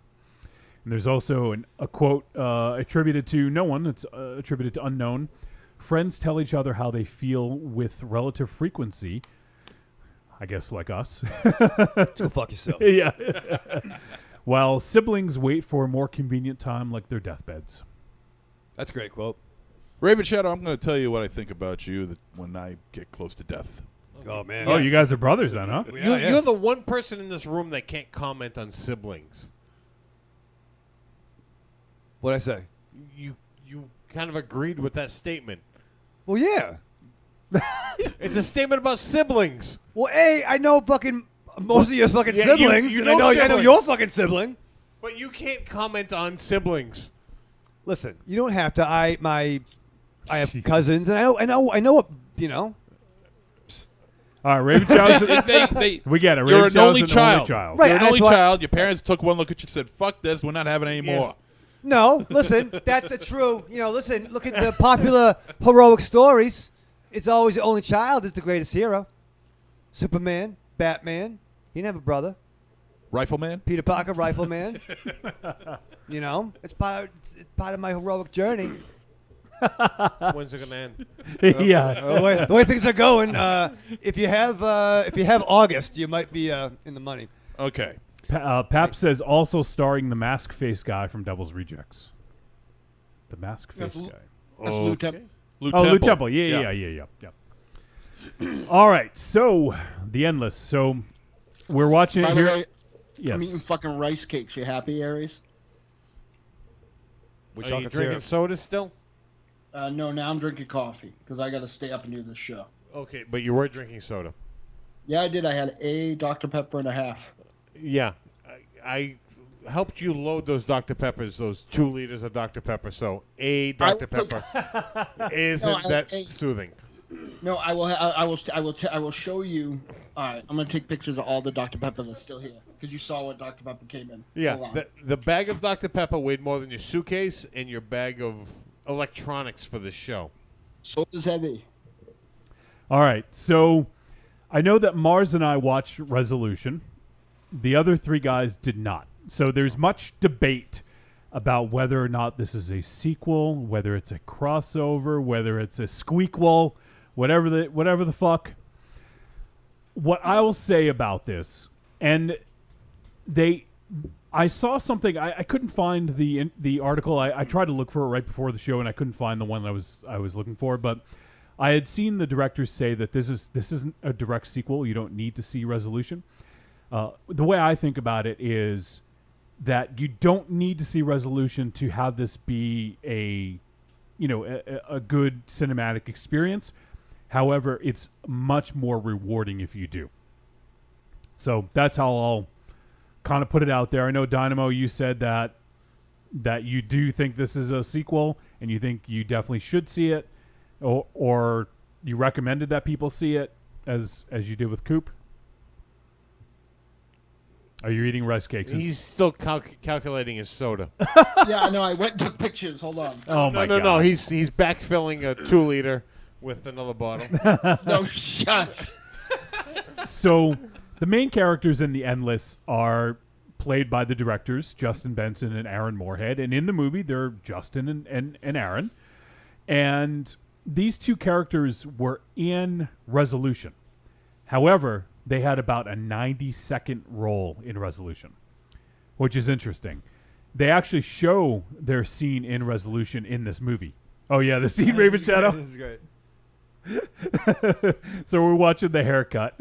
Dad pissed me to fuck off, dude. I fucking lost it. I was laughing so hard. But you know what? If you had a sibling, you'd understand this. Yeah. Wait for the day where that one of us does that to you. This is why you don't let a sibling cut your hair. That's fair. Good. If we're back at the camp, we'd have like. Yeah, we didn't get a word of that, Mars. Support, and we wouldn't be one dirty house away. It's not from him. being It's homeless. this. Oh, I'm sorry. Half an hour. Ow. I don't want to go to deprogramming anymore. Yeah, I just assumed it was Mars not talking into the mic. 4 or 5 for 8. So there's a scene at the beginning where one of the brothers, Aaron, is cutting Justin's hair. If that's possible.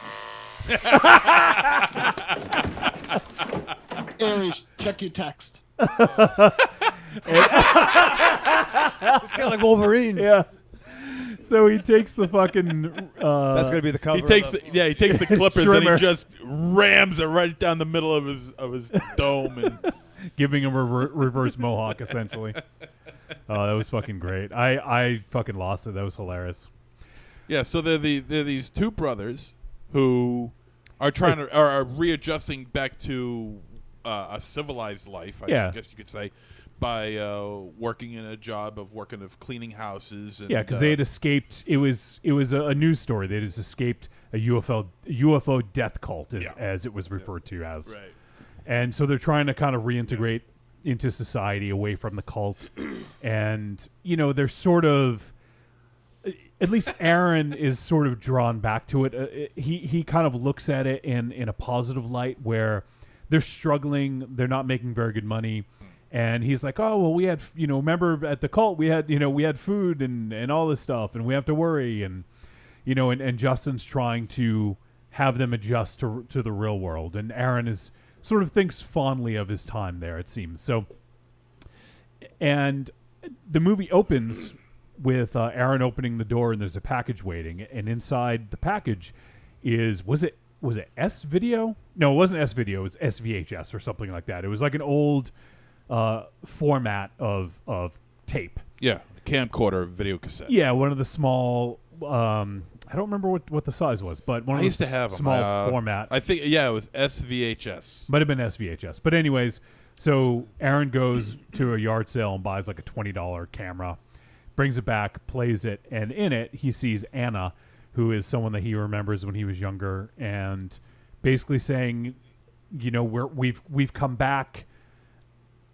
And so Aaron gets it in his head that he wants to go back to the cult, and just for one day. So he coerces Justin to go back for one day, and they go back just to see everyone and see it all, and that's kind of your into the main film. Now there's some things in here that are going to be difficult to talk about because this is a movie that rewards you for not knowing much going in. So I want us to be very careful about how we talk about it. It's going to be difficult not to broach some of these subjects because otherwise we won't have anything to talk about, So I will warn you guys, we're not going to be super spoiler heavy, but we are going to talk about some of the concepts about this movie. If you want to go in completely cold, I'd recommend watching the movie first before listening to us. However, like I said, we're not going to go ahead and spoil major plot points or anything like that. We're just going to talk about some of the concepts. And if you've seen Resolution, some of these concepts might not be foreign to you. So if you have seen Resolution and haven't seen The Endless, you can continue to listen, I think. It's not going to be that much of a spoiler about some of the concepts. But yeah, it may be a little difficult, but we'll tiptoe as best we can around it and to try to talk about it as best as we can. So, as we talked about, Aaron convinces Justin to go back to the cult. They go there. They drive out there. And while they're there, it turns out that the reason that they were there was they had gotten in an accident. Their mother had died in a car accident, and they were pulled from the car by these members of the cult and taken to the cult. So that's sort of their in. That's how they got into it. And so they go back to visit their mother's like memorial, and in there they kind of like go back in and kind of see everyone, and it's kind of nice and nostalgic that they're seeing everyone that they remember. But he was saying that they look young for people that are in their 40s. I think someone commented on something like that. They're in their 40s? I didn't catch that. Yeah. He said, like they look awful young for people in their 40s or something along those lines. Am I crazy, or did he say something like that? Do you guys remember? No one fucking remembers. Was it very vague recollection? No, it makes sense in context. Yeah. So there was a comment about how young people look. I thought everyone in the camp kind of looked young. Yeah. Except for that one dude. Who? With a beard and long Yeah, hair. the old guy? Lou Temple? Oh, that's Lou Temple. No, yeah. fuck Lou. Yeah. Except for Lou Temple. He was in Feral, the movie we just watched a couple weeks ago. In Devil's Rejects. Yep. Yeah, Pap says, he said they look exactly the same. And Creepy Girl says he said exactly that. So, okay. Thank you for backing me up. No one here could. But so they look exactly the same as they remember them from 10 years prior. Which isn't that crazy that some people would, but everyone looks the same is a little weird, So there's some weird sort of anomalies. Oh, there's the nipples, the boobs. Yeah. Yep. Naked gun. Yeah. One thing I will say, let me step back a second. I loved the balance of everything in this. There was great suspense. There was great comedy. There was some horror. It had like a little bit of everything, and that's kind of what Spring was one of those movies that was a drama, but it was rooted in a sort of horror world, And this one is kind of the same thing, where this is kind of I wouldn't necessarily call it a drama, but it's sci-fi sort of fantasy wrapped in this sort of horror setting, I guess, But there's a good amount of comedy. I love the interplay between the brothers, and there's some fucking hilarious things in this. There's let's see, there was one line. It's actually later on in the movie, but I can't remember who it was. It was a Shitty Carl. But he says he's hunched over like some James Bond with scoliosis trying to hide a boner. Yeah. And I just fucking lost it. It was fucking hilarious. So there's some really, really funny bits in this. There's, and I think that grounds it really well. And it felt like a lot of the dialogue and everything just felt natural to me. It just felt very natural, And I think that's important for a movie like this that's kind of... Yeah. mind-bending and time-bending and everything, So I think it's good to have that real strong foundation of reality and humor, and I really enjoyed the relationship between these two. Yeah, natural, organic dialogue really carries a lot as far as I'm concerned in a film like this. And they're acting like they're good actors, but they're not amazing. They're not amazing actors, but I think that they really carried this, and I think the dialogue was really went a long way to potentially, cover up any acting holes that they might have had, because to my knowledge, I don't know if they've done a ton of acting. Obviously, they've directed a bunch, but they must have a natural chemistry too. The sure, yeah. If they've worked together for this long, I mean, they're certain to have that kind of chemistry. In fact, their only motivation was just to be themselves. Yeah, they were in they had really quick in VHS Viral. They directed VHS Viral, the rollerblading segment with the Bone Storm, and so they were in that as like bit characters. They were in Contracted Phase 2. Justin Benson was a handsome officer, which was a bit role, and he was in a film called Dementia as Nurse Hollings. So at least Justin Benson has had kind of bit parts. So they haven't acted a ton. Obviously this is they had a bit more of a budget than they did on Resolution or probably Spring, but probably not a ton more of a budget than those films. So I think, you know, having being able. Oh yeah, Smilin' Dave. I fucking love Smilin' Dave. Yeah.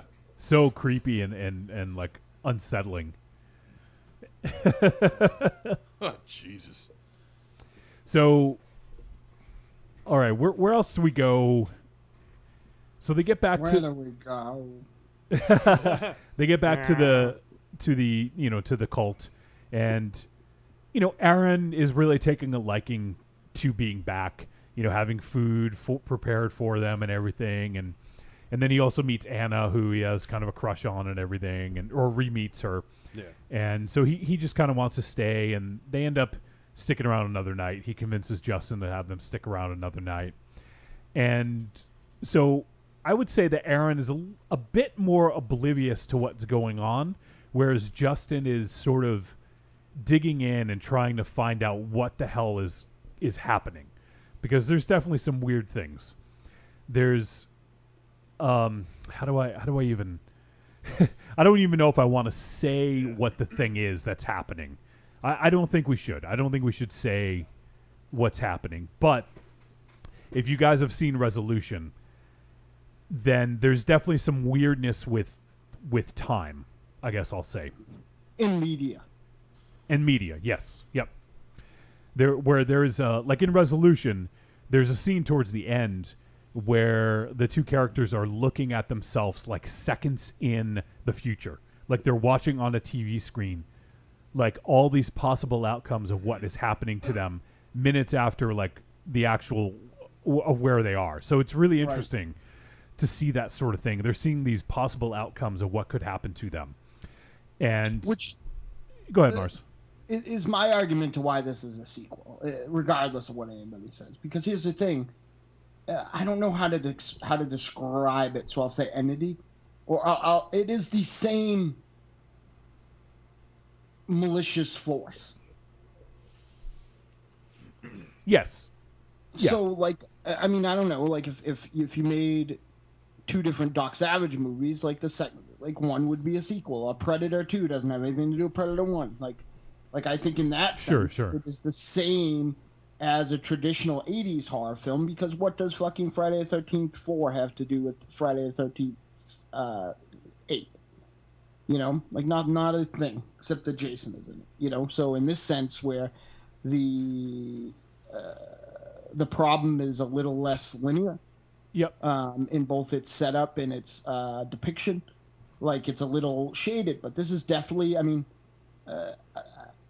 this area could have been called something, you know, Crystal Lake or whatever, you know, like it's about, in the same way that, like, you know, whether it's Haddonfield or Crystal Lake or Elm Street, a different set of characters go to this place and shit happens. And that's a sequel. Like, at least in horror-wise, as I was brought up as a sequel. The problem is that term, sequel, it's a flawed term because you can have a movie that just follows along the same general storyline but has nothing to do with the original, or you can have a movie that directly follows the original, and they both considered sequels. It's a flawed term. I agree. It is right. In that sense, yeah. But I mean, like this, I think is even like, I mean, there is before certain characters show up, that was kind of a surprise. There's a character looking for characters from the last movie. You know, like that's like more than just referential. That's like a plot, like that's a plot continuation. Well, here's my big gripe with the word sequel, is sequel happens after. I would say these movies happen at the same time. I don't. Well, I think the I can't. Well, without spoilers, don't spoil it. Right. Yes. Aside from Aaron and Justin's story, that probably is true. Yes. I mean, you could make arguments otherwise. Because they leave this situation at one point. Yeah. But they're for, like I said, like Wolfie mentioned, they are in younger versions of themselves are in Resolution. Yeah. So let me read something. This is from an article on The Verge. It says, The Endless, which gives Resolution a little more resolution. It isn't exactly a sequel, but it draws on Resolution's ideas clearly enough that The Endless will play much better for people who've already seen the first film and have their expectations set for Lovecraftian horror. Technological mind games and some meta ideas about what makes for a satisfying story. So, once again, I agree with that take. I don't think you need to see it, but it rewards you for having seen it. So, like, who said that though? Was that just a reviewer or? Yeah. It's whoever talked about it on The Verge. I don't have the author's name. Okay. But that's what I was saying. It's not directly from them. I'm still going to look for the quote from them that I read. But this part's awesome right here. So we have Shitty Carl. And this is kind of the first Justin venturing out. You gave Shitty Carl. You told Shitty Carl you give him a gun. Shitty Carl, shoot him, buddy. So Justin goes out running, and that's sort of like his escape. Well, not his escape, but he kind of gets a sense of what's going on by doing so, by kind of leaving and looking at other things. While Aaron is sort of really invested in what's going on with the cult and the people, Justin really isn't. So he kind of, gets a look at like the outskirts, and that scene with Shitty Carl, he's just kind of doing his thing and, running down the road, really surly looking, and, and that scene when he disappears was really odd. And then there's like a tree that falls, and there's some pretty freaky shit that's going on. And one of the things that I really, I don't know if you guys picked up on this because it was subtle at times, but there was some interesting camera work where there's a sense that the lens is almost bent. Yes, I caught that. It was this weird sort of like parallaxing, like, I don't know how else to describe it. I talk about like one scene in particular that sticks out in my mind now, when what's his name, Justin. He's walking around and he sees I guess they are tigers. No, those are called mountain cats, sir. All right, mountain lions then. Yeah, there was a couple scenes that had it, but it seemed like the lions were kind of warping in a certain way. Yeah. Okay. So there's a couple reasons potentially, because there were boundaries to this sort of like, land. Right. But there was also, I feel like it was just sort of indicating that it's us as the viewer are seeing like, like a bending of time and space almost, I think it happens here in this scene with the rope, which is kind of a cool scene. Yeah, that shit's awesome. Yeah. So this actually reminded me a little bit of A Field in England. You guys remember that scene with the rope? Where they're in the field and Yes. I don't know why. Just not that it Trode a rope. Yeah, trode a rope. Not that it was similar, but it just reminded me of that a little bit because you don't really know what the rope signifies necessarily. So it's but I thought that was a really cool scene. And MZ, I think actually was it MZ or Mars? I can't remember when you guys commented on the look of the movie, especially when they're in the camp in Camp Arcadia. I think you mentioned something about it, Mars, very kind of muted. Muted, yeah. Yep. And I felt like that was like one of my favorite things about spring, where you had like this lush environment, but there was still something like autumn day about it, even though it was a weird contradiction. Like you'd see this like lush Italian countryside, and you could see that the sun was clearly out, but there was just something about it that made it seem like it was like darker than it would be despite itself, or just muted, I guess is the best way. And I think this film did it, but it was a little less intrusive. Both these films did, because it lent itself to like gray skies and earth tones. Well, I feel that was very intentional. Yeah. Especially with the reveal at the end. I feel like that's what I just said, though. No. I don't know. I get the feeling you were having a problem with it. No. Okay. Then my apologies. Fuck me then. I'll go fuck myself, Aries. You're not my type. Especially since you can't count soda. Can't count soda. I was fucking weighing it. It was a bag of soda. Yeah, but you said there was 2 2-liters and there's only I didn't say one. there was 2. We're having an argument that happened on text originally. Yeah, go ahead. I also want to say, the 2-liter, and you didn't, and you were like, "Show me the 2-liter," and I'm like, "It's right there." Like, "Show me the 2-liter." Okay, yeah, no one cares. All right, MZ, go ahead. I just want to say, also this movie does some slight references to other horror films. Yeah. That I've noticed upon first watching this. There's a certain editing style that's very reminiscent of The Exorcist. The rope scene that we're watching right now, the knot that he ties is the same knot that Roy Scheider does in Jaws. That's a very common sailor's knot. I'm not talking to you. Shut up. Well, fuck me then. I'm just going to have that put on a T-shirt. Yeah. Well, fuck me. A couple of other things. That I won't mention. I'll just keep my mouth shut. That's the same sweater that Mr. Rogers had in episode 244. MZ, you going to say more? No.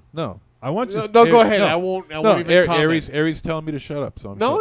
I just merely commented that it was a very common sailor's knot. Yeah. Yeah, I okay. don't think that was necessarily referential. Like, I don't know. I felt it was. I felt it more interesting that the fact that someone that tied the rope around them was able to withstand the force of the pull, but the next individual was yanked even though he was only holding it by his hands. Mm-hmm. Well, I think that There's a sense of it speaks to sort of their connection to. That speaks more than the knot that was tied. Yes. Yeah. So MZ, give me another horror film reference that isn't really a horror film reference, but you only think it is because you're that's only in your mind that you think that it's not a horror film reference. Meanwhile, it is. It's not. That's a normal. It is. That's the thing, Mars. You know, really, that's the thing. Well, I'm not going to get hung up. With he didn't tie a knot and get pulled by a shark. I'm not gonna, we're not going to get hung up on this. How do you know it wasn't a a shark? Hung You up never saw it. on land sharks now? Are you going to tell me every single time somebody's made a knot? I'm only a dolphin. So it's a cinematic reference to Justin. Blah blah blah blah. So blah. there's this girl who's tending to Justin's hand after the rope incident. Mars, was that the girl from Resolution tapping on the window? Yeah, I think so. Yeah, I think it's alluded to. So she also has a very bit part in Resolution. I gotta see this movie. It's on Shudder, man. It's on Shudder. I'll take it. And actually, I did read something that said that Resolution might have an even greater effect if you watch it after The Endless. I saw one person say that. So now I'm confused. Well, we'll find out because yeah, we're in that situation. Yeah. Well, I mean, also, what's interesting is that there's also, she mentions, the girl with the half afro. The afro. I just assumed it was very windy. Which, I thought it was pretty sexy. By the way, the afro is an obvious reference to Shaft. That's not a horror film. Oh, sorry. And so she mentions going and taking care of a tweaker. Yeah. At one point. Which is which I thought was going to be a more vague thing until you meet the other weird woman wandering around the camp. That is directly connected to Resolution. Yeah. So it's cool because it all sort of ties in. I think I would be interested, MZ, if you do have time to watch Resolution this week, do so, or any of you guys. Yeah. I would like to get your interpretation of watching it after to see if you think it really would have helped to watch it first, or if it's still filled in some blanks. I definitely want to Well, check it out. it's like I said to Koopy, I can't retro engineer what it would be like to not have seen Resolution and then seen The Endless. Yeah. So I mean, all I have to go on is I watched Resolution prior, and I also watched The Endless with T-Dog, and she liked it just fine without having Resolution as a point of reference. So I will tell you what worked really well for me is that I watched these films with the exception of the last 15 minutes of Resolution. I mean, of The Endless. I watch these films back to back. Yeah. With like a maybe like an hour break in between. Yeah, I watched them the same day with about maybe 4 hours in between. So, I mean, I would be curious to see other people's thoughts though about whether or not you need to see Resolution. You know, like it's kind of an interesting debate. So we'll continue to follow up on it. And next week, if you guys get a chance to see Resolution, we'll have a little bit of discussion about that. So we're not going to be able to get too much further along here because it starts to get into some territory where we're on the, potentially getting into spoiler territory. So there is a scene though. So what is the guy's name? The de facto leader. He's not the leader, but he's Hal. Yeah. So Hal tells Justin to go to the lake and to dive down and go look for something, and he'll find something. That lake scene I thought was pretty fucking spectacular. The overhead shot after he comes up. Right. Yes. Right. Yeah. There were a lot of really nice overhead shots in this movie. Yeah. By the way.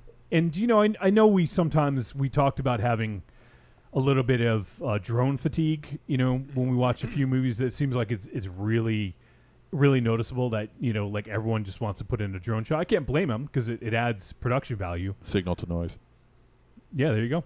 Starring Michael Ravershadow, John Stein, and the other one. I love drone shots, man, and and they certainly add a certain when they're level in this when film. they're used appropriately, yes. But when you put one in just to have one, that kind of bugs me. But I felt there was a lot in this movie, like to the extreme. I don't know if they were trying to saturate it so like not every drone shot was something of importance, but there was so much. I thought it was overloaded. I thought it was fitting though because I liked seeing a lot of the big sort of like top-down views of things. Which I like the big reveals. I felt like it was very similar to like one of the things that I feel like and I didn't get it till I had seen it like 3 or 4 times. But one of the things that I think because of seeing a totally different movie, but because of seeing Mothman Prophecy so many times, I think that I picked up early on, and maybe seeing Resolution too, in the ending of Resolution, that I think the drone shots were for more than aesthetic. I think it was POV. Yeah, I agree. Yeah. I mean, yeah, I could definitely see that, with the after getting through the whole movie, but sitting through it, it definitely felt like it was more of a not every drone shot has to reveal something type of situation. Because I understand where you're coming from if that is an aesthetic point of view, not if I was implying too much. But like one of the things I think is lost the most on like people who say that Mothman Prophecy is intense is that you in that fucking movie. I can't fucking believe how many times you bring up that movie. Because I feel like it's a very underrated. It does some not things good. right. Do you own credit in that? Do you get a penny every time someone says it? Do you get free chapstick? Yeah, it keeps the lights on. But it was an awesome thing where like it's a good movie. Come on. The but whole not enough to bring it up almost every week. I don't bring it up every week. You bring it up a lot. Yeah, a lot. Like it's like the Raid and then Mothman Prophecies. It's like your Devin Townsend. None of which you've seen, Brady. As far as I know, he's brought it up only maybe a couple of times in the past. He has. He's only brought it up a couple times. I'm just having fun with you. I know. We're funning. But I mean, the fact that I'm bringing it up now, and I don't care. The fact that the whole time there's someone watching you from above, and I feel like that's like lost. Yes, that's Jesus. And that's the thing I totally agree with Aries, is that I feel like that makes a lot of sense, kind of like that you're being watched. Or, I mean, in hindsight, that's the effect that I got can out of definitely it. see that, but in here's the moment. Here's the effect. Sorry to interrupt you, Aries. Yeah, here we go. There's a tree of falls, and then you get to see kind of this like weird effect. I think this is the scene. Maybe I'm mistaken, but we get that weird sort of like camera move, like the way it moves. I think it's further down where all of a sudden. It's kind of like right here. It's kind of like right here. Or maybe this is the scene. I don't know. It's just it almost feels warped. It almost like see the way the camera's moving. It feels like it's very warped. I mean, I do like this shot. You can get the whooped right there. Yeah. All right, this isn't the scene I'm talking about. It's further. I just think it's film. really. I love the way they shot this, and I love a lot of those little touches because it's very unsettling. It's got. You know what? It's got a very. It's got Like a that. very. Oh. It's got a very beautiful 1970s vibe to it, as far as the way the trees and the dirt looks and the sky. How like you guys would take like you were talking about before, how the colors were all muted. I 100% agree, and it works wonderfully. No, I tell you, this guy, I had a problem with this guy. Why, does he owe you money? He does. Owes me a little bit of money. Can you say why without revealing too much? Well, being that he's credited as Yeah. Well, okay. I know what you mean. You don't have to say it just because. I mean, his credit and the general I didn't get the feel of how he's credited. I did. Just the way he was dressed and what was going on, like in his tent. The dress I could kind of, but how they were seeing him, I don't. Without, they were seeing him in a manner that you shouldn't be able to see him in that era. That makes sense. I don't know if I get you. How were you seeing him? Like that? Okay, that didn't window fit. was not appropriate. That window was not era appropriate. Well, okay. I mean, I guess I can understand and that, being but that, yeah, okay, and being that just took me complete. I did not get that until I saw the end credits. Okay. It did not put me in that era. It just confused me a little bit, but because I had to do, like, I didn't even notice the credit, but I had to do, like, a lot of, like, every time I justified it of what was going on, like, the tent didn't work. So I do understand where you are. You know what I mean? The tent didn't work. How they were seeing him didn't work. Well, but once I saw the credit, that put a chill down my spine. Yeah. The funny thing is, I actually, unfortunately, was flipping through IMDb to see, who was in the movie and saw what he was credited as. And I didn't mention anything, but T-Dog knew. She's like, oh, she's way more perceptive than I am when watching movies. So that's why I like watching movies with her. And she's like, oh, that guy must be from this era. And I was like, wow, that's exactly right. Well, they had a era appropriate bit of technology in his. Yes. Too. Yep. One thing that I loved about this movie, and I'm glad you brought it up. You talk about that kind of like curved parallax, like view when you're looking at the edges of the thing. Like another important plot point of this, kind of involves what's apparently a cosmic, like a environmental reflection symmetry. Yeah. And I feel like this whole because this thing is evolving so much media, I feel like there's a lot of stuff in this movie that has to do with kind of cameras too, like kind of almost like making films, because like when you talk about the parallax, when you talk about this reflection or P symmetry, like it's just like makes you think, like you're like when you see that you're like, oh, that's cool, and then for me something would happen that would remind you of the kind of weird media stuff, and you'd be like, oh, like, you know what I mean, like, in the fact that the whole beginning of the movie like is predicated on the fact that he bought a camera, like, so, or like even just equipments to watch an old tape, like, is like just it's a very interesting thing, like I don't want to say too much about this because these guys haven't seen Resolution yet. Right. So how can I say this? One of the ways you could interpret Resolution is that it is kind of a meta take on storytelling. Right.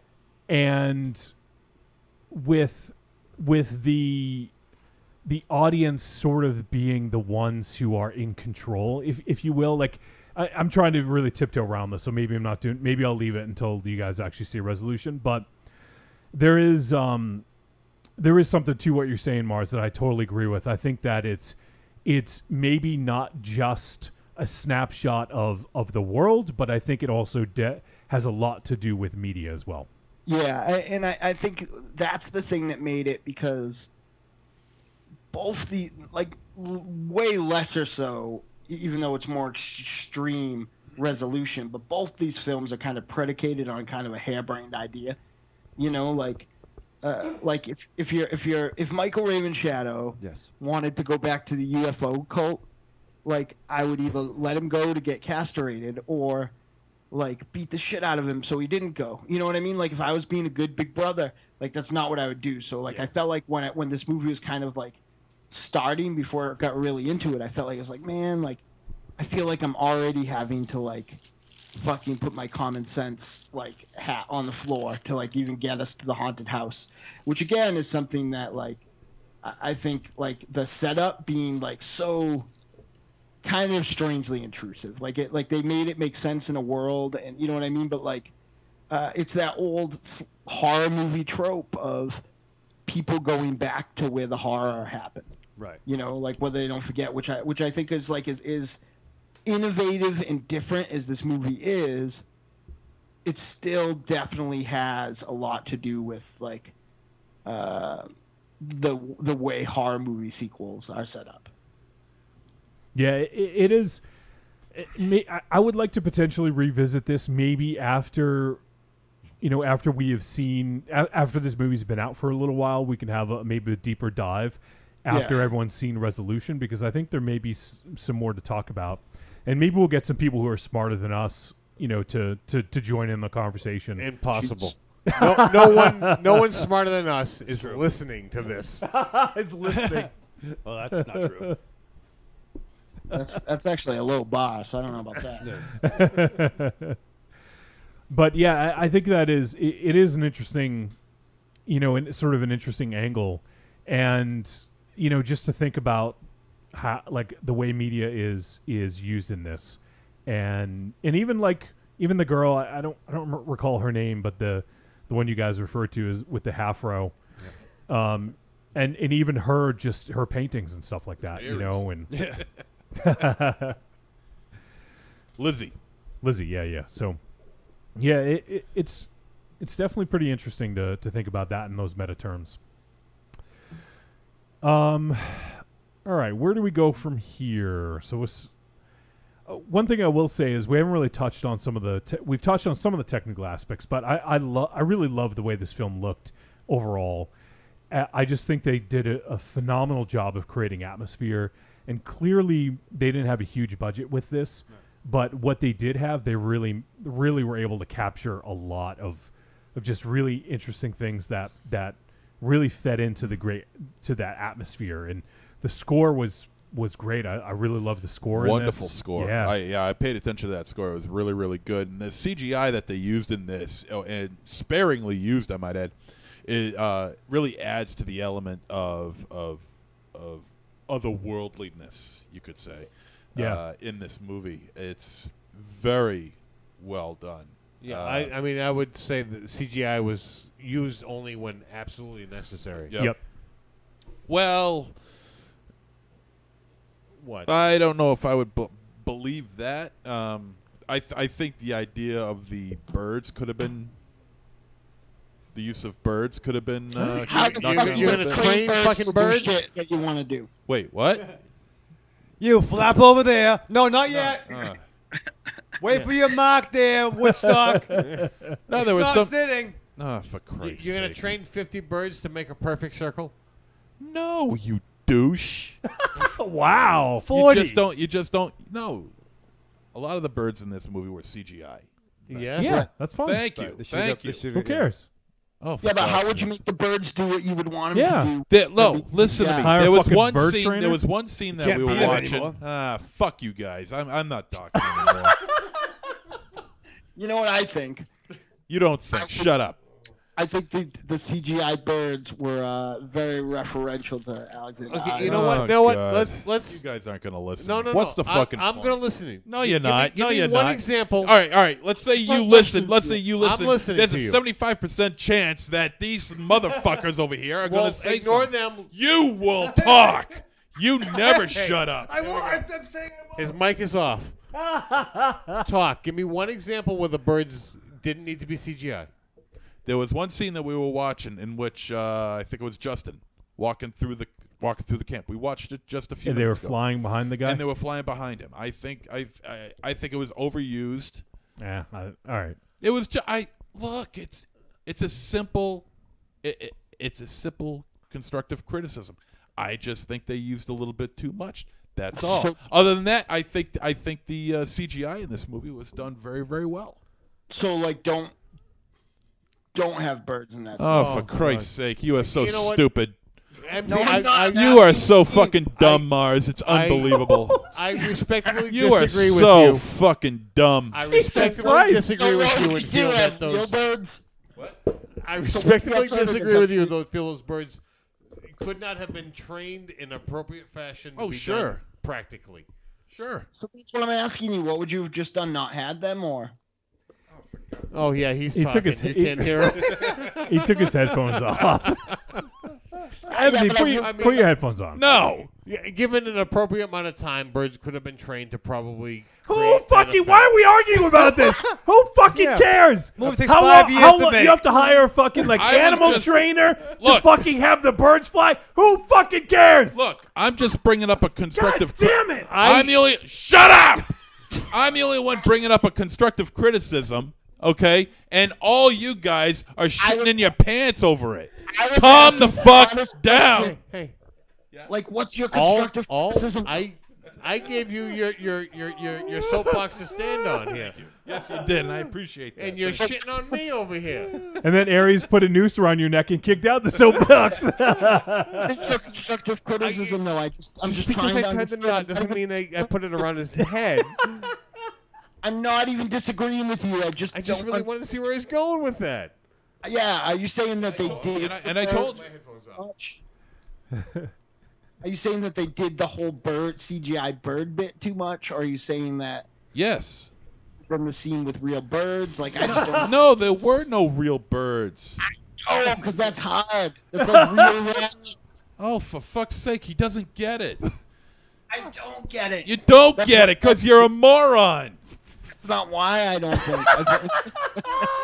Well, that just goes to show you how stupid you are. You don't realize how dumb you really are. He's stupid, but he knows. I don't, Wow. You gotta get a bird handler. So Evil Coin says, "Wait, are birds able to fly behind people?"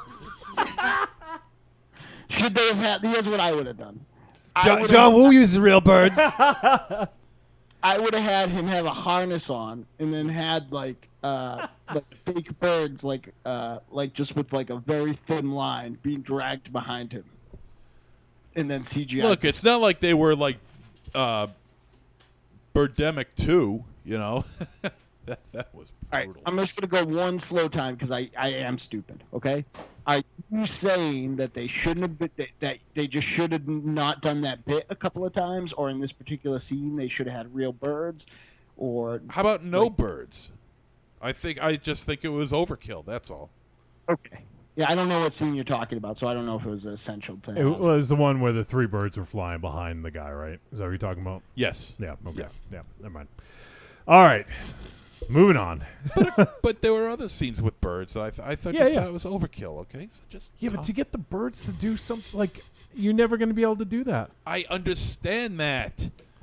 I'd like to talk about that buoy that's floating in There's the water, something that's bobbing. There's something that's up and down. obviously missing here. There is something missing. Yeah, logic on your part. No, it's not logic on my part. It's understanding on your part. I understand it, and I have No, no you problem don't. with it. Is the No, you fish don't. CGI? Is there real fish in that water? You shut up. I don't know. Is his hair CGI'd I think so. after they cut it? Because see how fast the water's going? There's no wind and it's perfectly coiffed. Perfectly coiffed. Where did they buy those birds? That's what I Oh. Now it's naked time. Okay, moving on. Yeah. All right, so we're at the scene now where Justin's about to jump into the water. Yep. Look at the physique on that guy, huh? Cut, man. Easy, When- Raven Not, Shadow. not bad for a guy who only cleans houses for a living, Yeah. right? When he get out, Raven Shadow? Nah, seriously, man. Yeah, he was hot in the yard. I'll tell you that much. You could have worked in the Hard in the yard. Yeah. Is that how you got so big, Rape Shadow? I want to talk Rape about Shadow, it. is that how you got so thick? He's thick. Yeah, that's how you got so thick.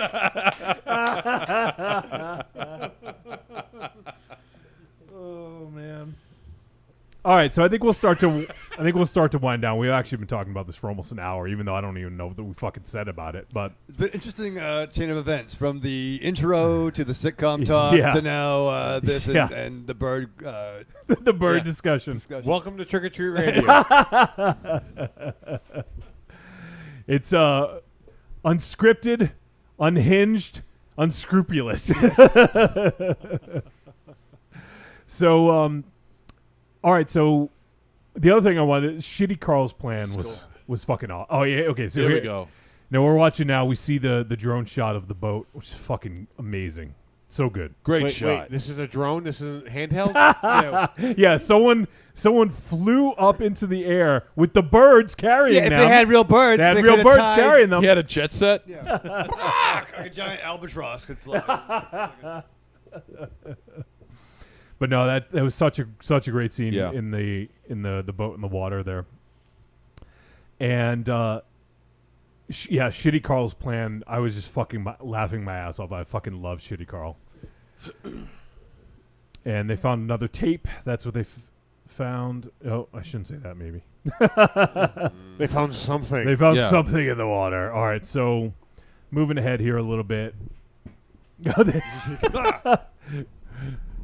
Wait, I want to see if I can get Shitty Carl. Yeah, more exploits of Shitty Carl. From 10 years ago. Can you just help me out? I don't know. Do you really want to have him say anything right now? What is the? Did he say something funny?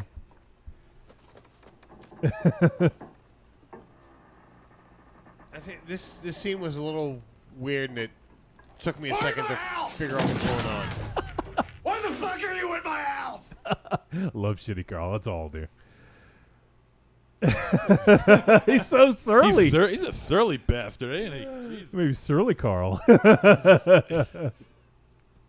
is his reaction. He's like, what the fuck, dude? I fucking love his plan, though. Oh, so good. Yeah. All right. So, is there anything else that we can conceivably talk about with this that you guys want to get out before we head to a verdict?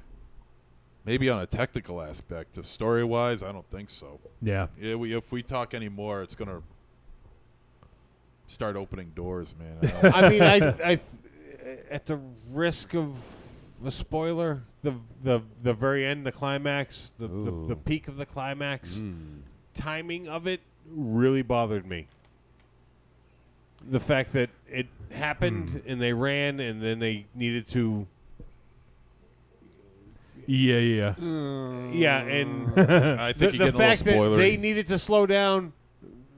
What else? Something else needed to slow down, and then it's like the timings were all wrong, and that really bothered me. All right, that's more so than lack of CGI birds for Bus Zero. There was one of the other sort of themes that we didn't really talk about because it's not real super spoilery, but the relationship between the two brothers, definitely evolves over the course of the movie, and I thought that was kind of just a nice little touch. It's not the main point of the movie, but I thought that it was nice how it kind of resolved with their relationship and where they're at towards the end versus where they started. I thought that was a nice touch, and it also added gravity to some of the situations that were occurring toward the end, which was cool. So, anyone else have anything before we head to the verdict? No? In the chat room, Evil Corn says, do CGI birds dream of electric worms? That's the fucking title right there. I think it might be. Oh, shit. That's a good one. All right, let's head to the verdict. Trick or treat, baby. I wonder if people would say you're a trick or a treat. Trick or treat, motherfucker. All right, verdict time. We're going to let you know whether this flick was a trick or a treat and any final thoughts we may have. Let's kick it over to Mr. Mars. Treat. Treat. All right. MZ. Very well made movie. Very intellectual movie. I want to see Resolution. Yep. I definitely want to see that, and I think I will tomorrow. But this was very well acted. Looked wonderful. Yeah. Great suspense. They getting around the last third of the film. The suspense was really starting to kick up, and I was like on the edge of my seat, like rooting for things to happen, and just an excellent movie. So I'll definitely be checking out Resolution, and this is a high-end treat, a very high-end treat. Aries. Treat. Oh, sorry, I was trying to be Mars. Doing your best Mars impersonation. Yeah, no, this is definitely a treat. Starts off a little slow, but yeah, hang in there, and it definitely picks up and builds nice suspension. Raven Shadow. Yeah, no, something that Mars said before. I don't go back. Don't go back to Crystal Lake. Don't go back to the house. Don't go back. You know, wherever the fuck bad shit happens, don't go back there. Don't go back to fucking Jurassic Park. Stop it. Yeah, stop it. Yeah. You know Why? Why? You know what? I want to see a fucking movie where it's set in the future, where it's like they just do fucking like Planet of the Apes, and the dinosaurs are now ruling the earth, and they have amusement Right, parks and they full bring of the people. humans. Yeah. Maybe they're all cloned from Jeff Goldblum. I saw that somewhere. Did you see that online? No, I didn't. I saw like a meme of that or something. That was like a possible future thing. I think it was just a joke, but no, I did see where it was. Yeah, like I did see that exactly. Oh, we were joking at the shop today about it. Like a possible future thing where the dinosaurs are clones of Goldblum, and then there's a fly thing tied in. Oh, it was like it was like a fly tie. It was a whole elaborate world going on. Oh, really? Oh, shit. I gotta check it out then. Yeah. But yeah, for this, fucking treat, man. Treat. I'm not gonna see Resolution though, because I'm mad at it. I'm mad at you, Johnny. You're not gonna see it because you barely watch the movies that you're assigned to. Yeah, watch. Doesn't matter why I didn't have to put the shit in my mouth. So let me what? Yeah. Let me just ask you. Let me just ask you three guys in the studio. Do you feel you were missing something? Like when you watch this movie, did you feel like you got the movie, or did you feel like there was something missing? I feel I got it. It's just until you guys talking about that made me feel that I'm missing out. Okay, but after you watch it, you didn't think like, oh, I feel like I'm missing something. No. Okay, good. Do you guys all agree with that? I would agree with that. I watching the movie, I didn't feel I was lacking anything, but before I finished the movie, I was doing research into the movie and learned of the other movie. Yep. And you learned the other movie last week. Come on. No, because you told me of its existence. Yeah, because I actually didn't know how much it tied in because I hadn't seen it. So. So I learned that it existed and did a little research into it, and it was enough to pique my curiosity to want to watch it. But I didn't feel I lacked anything by having not seen it. Yep. All right, here's Shitty Carl Slam. Filthy fucking loop, and this is his shitty fucking cabin. Tweaker. I love Shitty Carl. He might be my favorite character of the year so far. Map. I want a Shitty Carl. Loop marker, hoodoo, fuckamajigs. All right, and you'll find this smelly junkie named Chris who's got a gun collection. They give you a Yosemite Sam a boner. Now you bring me back a real nice one, okay? And I'll draw you one of these fancy maps. Get you back to your brother. Oh, I love Shitty Carl. All right, I want a Shitty Carl action figure. And who's my What boy a from Shitty Carl bobblehead from Low Life? Oh, Randy? Randy and Shitty Carl. Oh, imagine that team up. That's a fucking movie. Oh shit. I do love Shitty Carl. Give you something to say about it. So yeah, man, this is a big treat for me, and it's really hard for me to sort of capture it all. Like I love the characters, like some of the characters in Camp Arcadia were just so like well fleshed out, like just little snapshots of the character. Like I thought were really effective. I think that it's kind of ingenious the way that they did have this tie into Resolution without, like, it just goes to show you guys watched without seeing Resolution, and you had a perfectly good experience, and it was a treat for all of you guys. But now you're going to, hopefully you all see Resolution eventually, and you can see how it ties in, and it'll be like, you know, you know, like it's not going to it will make the movie better, I think, but it's not like you are missing anything. You're just going to have like a lot of extra information filled in that you didn't have. So, you know, that is pretty cool. And I think that, you know, obviously Benson and Moorhead got a lot of props for Spring, and this just pushes their careers even further. They've been getting a ton of praise from this. It's currently listed as like one of the like top films on Rotten Tomatoes of the year. A lot of places are calling it top 10 horror film of the year, and you know, we're not even through the year yet. So I really think that this is probably going to catapult them to something big. You know, we have like fucking birds again. Oh no. We have like the guys who did Starry Eyes are doing like the new Pet Cemetery, I believe now. I think we're going to see something like that from Benson and Moorhead. Well, unless they want to continue to keep doing their own thing, which that's perfectly fine with me.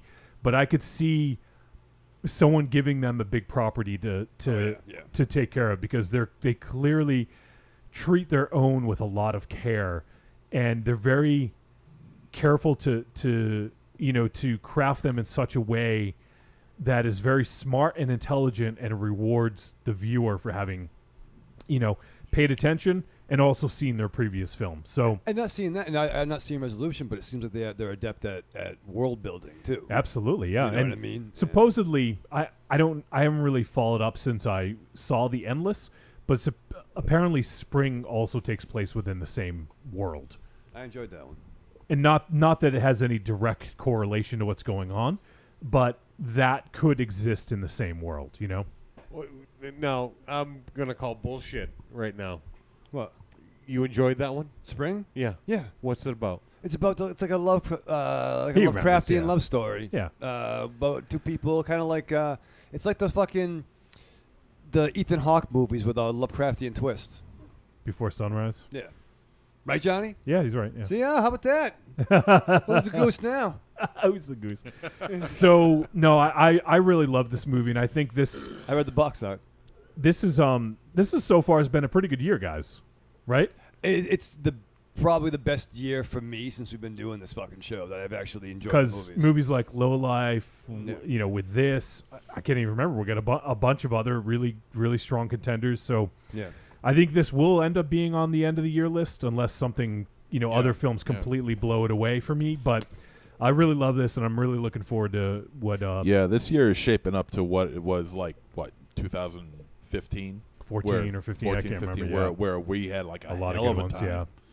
Yeah, but I'm really looking forward to seeing what else Benson and Moorhead do. I think, you know, just seeing their mix of comedy, horror, suspense, drama, everything. I think they just do a really good job of you know, just taking everything into like this concoction and making it really awesome. So big time treat for me. You know what I think is crazy? Like, What? we're in the middle of the weirdest, like, it happens a lot. Like, you'll get a bunch of slashers, or you'll get like, you know, I remember Monster be really stoked about the Nazi revival at one point. But you, like, what a strange little,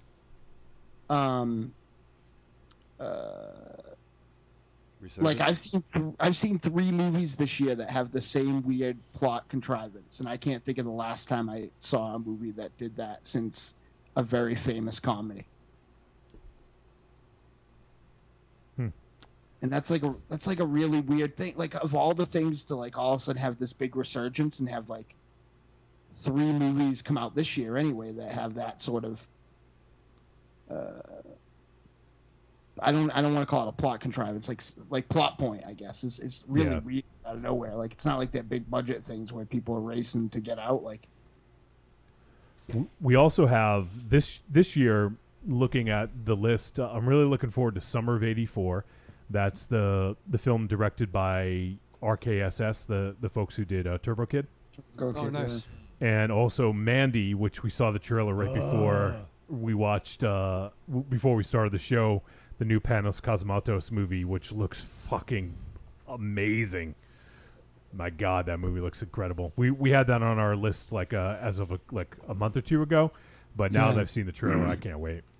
Yeah, it almost like hearing the plot points made me forget who made it and what he brought to the table with that sort of story. And just to see, like he has a deft hand when it comes to camera and just he's definitely more influenced by Kubrick than let's say De Palma or some of these other luminaries, but like an action movie with brutal violence with with a Kubrick sort of like mindset behind it, like that sounds fucking amazing to me. And batshit crazy Nicolas Cage. Yeah, exactly. Right. With a huge fucking like weapon and a chainsaw. Like, man, I can't wait for Mandy. That looks amazing. So, all right. Well, that is going to wrap up our discussion about The Endless. We all thought it was a treat, and I think you guys should absolutely check this out. It is now available on VOD, Blu-ray, DVD. The Blu-ray is like $17. Really? Fucking steal. Yeah. So if you guys like your Jump on physical media, definitely get on it. We have it on our Amazon store, amazon.com/store/The Deadites. Go ahead and you can look for The Endless there and get it through there. You can get it the physical copy or digital, whichever you prefer. And definitely give this a look. And I'd be really curious to hear people's thoughts. So if you do get a chance to watch this at any point in the coming weeks, let us know your thoughts, because I really would love to hear, especially whether or not you've seen Resolution or just went in cold and saw this. I'd be curious to see everyone's perspective about this film. And I think we will be talking about this again. Not a discussion, like a full film discussion like we did, but I think in the future we'll be discussing this and Resolution again at some point. So, go out there, check it out, and send us your thoughts. I'd love to hear from you guys to see what you think about it. So, all right. So next week we are gonna do a film that we almost did a couple months ago, but it got pushed back, and the VOD is coming out. I think it's in a couple days. I don't have it right in front of me, but the VOD is coming out this week, and the name of the movie is The Cured. Oh. And The Cured stars Ellen Page. Oh. You don't like her? She's fine. I think she's good. Why don't you like Ellen Page? She's kind of pain in the ass sometimes. Well, what'd she do to you? Does she owe you money? Yeah. Jeez. She kick Ollie? Yeah, she did. Jesus. She hates Bijans. So it's got Ellen Page, directed by David Frayne, and it looks like a kind of a slightly different take on the zombie genre. At least I hope that's what it's going to be. I know it's kind of a tired subgenre at this point, but hopefully The Cure does something a little bit different. But that will be available on VOD if you guys want to check it out. And it's the one from 2000, and I don't know if it'll say 17 or 18, but I think there's another movie called The Cured. So just make sure it's got Ellen Page, and it's a horror movie. All right, so that is gonna do it for the film discussion. And we're going to come back. We got some voicemail to get to, and we'll start to wrap things up. So let's head to break. And MZ, how long till we're back? Hey guys, we'll be back in 2 and 2. The following message is a paid advertisement for the Cult of Muscle podcast. The Cult of Muscle. You're either in it or you're dead. It's the dawning of a new age. The halls of Valhalla have been shuttered. The heroes of yore have either retreated to the shadows or taken to capering for the amusement of the small folk. Their past glory is a distant memory. The barbells have been torn from their once puma-strong grips. The beards shorn from their square jaws, only to be transplanted onto flannel-clad, puny weaklings with fingers barely powerful enough to strum a ukulele. The time has come, my brothers, to restore order from the chaos. No longer will our heroes be forgotten. No longer will their great deeds be viewed through a foggy lens of irony. Hear now our rallying cry as we scream it from the mountaintops, as we bellow it from iTunes and Libsyn and Facebook. It's time to join the cult, my brothers. So don your cloaks and enter the Cult of Muscle.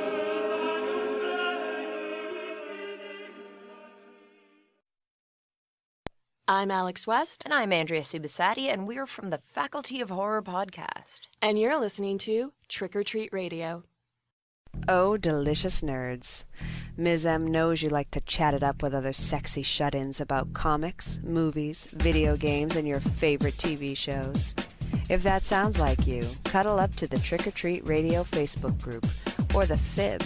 That stands for Fan Interaction Board. Just go to Facebook and search for Trick or Treat Radio and have more fun than a Jedi at a lightsaber sale. Not enough? Watch us on YouTube, The Deadites TV, all one word. Last but not least, check out the world's most dangerous talk radio show, Trick or Treat Radio, at trickortreatradio.com. I'm Mike Allred. For the gidgiest listening experience, you got to check out Trick or Treat Radio.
All right, we're back with Trick or Treat Radio. Hey, that was 2 and 2. We were talking a little bit about the movie, about stuff that was spoilery. Yeah. So we had a little bit of a longer break than we had intended, but we're back. All right, let me see if there's anything going on in the chat room. It's a lot of Dynamo posting pictures that I can't see. Yeah, everyone's asking, what is Dynamo trying to post? Because it's not showing up. It's probably his junk, so be thankful he can't open it. All right, so we got some feedback to get to. Let's see. All right. So we got this one earlier in the week. I don't think it has to do with the movie. So I'll go ahead and play the first bit of feedback. But it's from someone we haven't heard from in a little while. So let's cut to our boy, Jeremy McFarlane. Nice. Hey, boys. It's Jeremy. Hope you guys are doing good. Everybody's life is good. I haven't listened to podcasts in a while. Life got kind of rough there for a few months. Getting back on track now. Just started listening to podcasts again. It was just kind of a dark time. But I missed out on 300, which really bummed me out because I listened to 300 episodes today and I thought it was fantastic. It was just incredibly fantastic. Lots of fun. And I'm not caught up yet. I'm getting there. But since I missed it the first time and that I'm not in the chat as much as I used to be, it's just a little late. But better than nothing, I guess. Oh yeah, man. Just want to wish you guys a happy 300. Thanks, buddy. You guys have been a very special part of my life, and not even just my life, Joanna's life too. You guys have really made life and the world a better place for a lot of people, and in particular me and Joanna and my son, or our son, and I couldn't ask for a better thing. I mean, what this all comes down to, the beginning of it was horror movies, and it still is about horror movies, but I mean, I heard about your guys' show from Goro, and I came to the show, and I immediately loved it. It was just like talking in a room, a smoky, dirty room. That's right. Your friend's house, talking about movies. Put in a VHS tape of this or that, rewinding it, taking it out, not rewinding it. It's one of those nights, and it's always one of those kind of nights on Trick or Treat Radio, because, it's just like you just go right back in time to a really great place in your life. Listening to dudes talk about fun stuff, and just being cool people, good memories. And I think that for me, at least, this is just me, but I'm sure maybe some other people think the same way, but when I listen to Trick or Treat Radio, it's all about really great memories. And it's about family. And I laugh the whole time. And it can get deep sometimes. And that's good. I think that's really good. I think that's what it makes a show really a good show. When you can get deep. And, you guys are all genuinely great human beings. And I love all of you guys. And I hope I get to see you this year. I don't know what's going to happen with the new job and everything, but I just want to call. I know it's been a long time, but I'm going to try to make an effort to do it more often. But thanks, guys. I love you all. I really appreciate you, like always. Until I'm dead, I will always appreciate you guys. You're the best. I love you. All right. Take it easy. Bye. All right, Jeremy. Awesome to hear from you, buddy. Dude, thanks, brother. Yeah. So anytime, my friend. And you know what? We still welcome the episode 300 well wishes. It doesn't matter when it happens. The fact that you said something at all, it touches all of us. Ooh. Show us on the doll where it touches you, MZ. Show us on the Grimcock doll. I'll show you on. That is the Monster Zero doll. Yes. Where did it touch you? It touches me right here. Right in the cockles of your and heart. Right here. Oh boy. The taint. The cockles and the taint. And right here. Is that the beehole? That feels good. Oh, yeah. Stop rubbing it. Stop rubbing yourself. It's weird. You can't play with that toy anymore. Yeah. And I think, that was awesome, Jeremy. And yeah, brother, much like probably most of us, or I share your pain, man. Vinnie Paul passing. Oh, yeah. Oh, that was early in the week. It was pretty rough, man. It sucks. I don't even know if it said what the cause of death was. I haven't seen. Last thing I heard, the closest thing was, I know that they weren't saying anything. There was some speculations of a heart attack. Could it be drugs? But I believe he passed in his sleep. It's sad, man. And, maybe the Abbott brothers are somewhere else making music now. Oh, they're fucking running amok. Lots of whiskey up there in rock and roll heaven right now. Yeah. All right, Jeremy. Thanks, man. And hopefully we hear from you again soon. Anytime, bud. And Jeremy's doing his own thing with the Mountains of Cinema Madness. I believe is it cinema or cinematic? I think it's cinema. I think cinema. Yep. So he's doing his thing over there. So if you guys want to go give it a listen. And now we're going to hear from Evil Corny. Hey guys, this is Evil Corny. I really enjoyed watching Endless, and at some point I'm going to get around to watching Spring and Resolution. The reveal on what was going on in Endless, you know, I got a kick out of. Really enjoyed that. The guy in the tent was the one thing that was real trippy to me. I was trying to figure out, and I'm gonna have to rewatch that to see exactly what was going on with him. Oh yeah, right now I'm on melatonin because of insomnia. It helps a lot, but one of the side effects is like lucid dreams, and I've been on it for a couple of days. So last night after seeing the film was like the first one that I remember having this week. And it was pretty much me leaving the Apple store in Birmingham, and I was starting to see the strangers from Dark City just moving around. Oh, boy. And at one point, they started chasing me. So that kind of freaked me out when I woke up this morning. You all have a good one. Evil Corny out. Shit, Corny, can I buy some off you? I can You certainly go buy some yourself. I can certainly attest to the melatonin. That stuff will give you some pretty trippy dreams. Is that OTC? OTC? Over the counter. Oh, I thought he was Yeah. outside Yeah, the you could buy. cinema. You could buy. Yeah, you buy the shit melatonin. anywhere. Yeah. It doesn't work. It doesn't make like a dent on me at all. No. Nope. Like I've tried 4 or 5 at a time. It doesn't do anything. 4 or 5. Yeah. There's also. Oh, I love this right That's here. cool. That right. We're still watching the Endless, and there's like I don't know if it's a rock formation or a statue.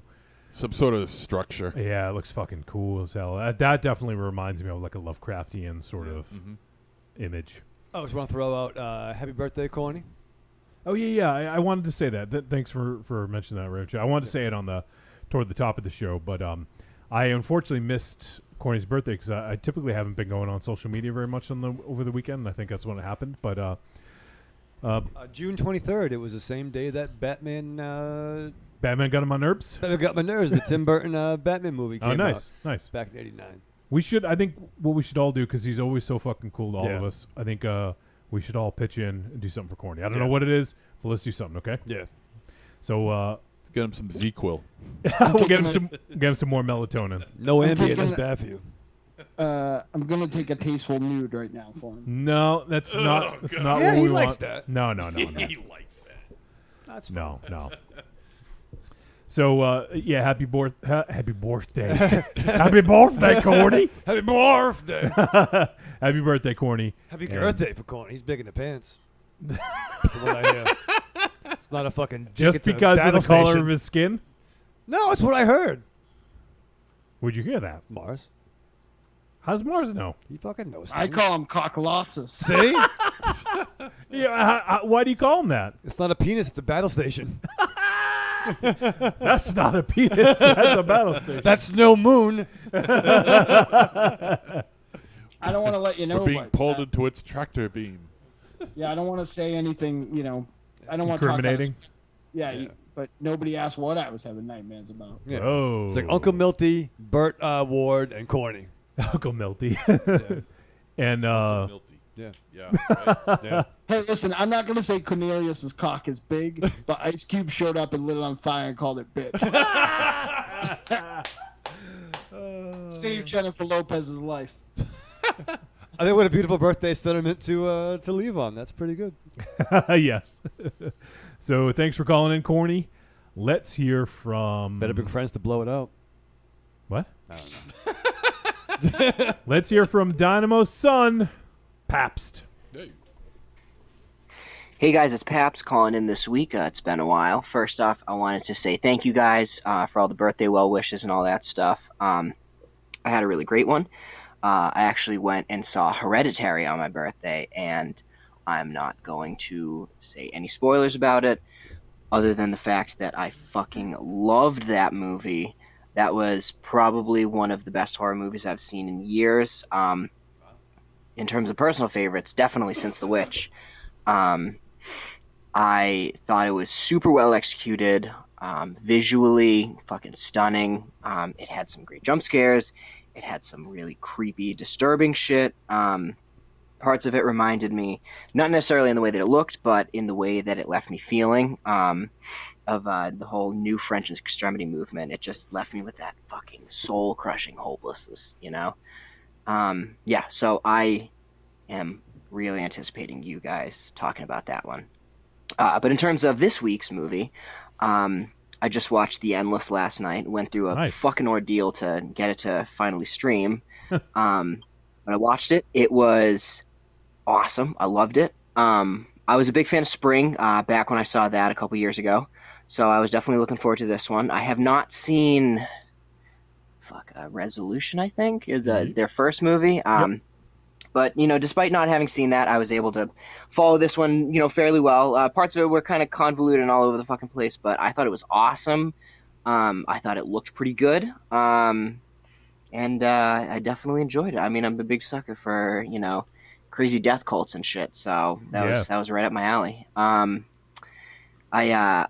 was listening to, I think it was the week after, where you guys posed the question of who you would cast in terms of a Deadites movie.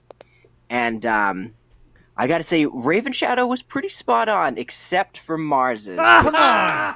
Charlie Day came out of fucking nowhere. Now, personally, what I would do is I would take Raven Shadow's list, and instead of having Charlie Day playing Dynamo Mars, I would cast...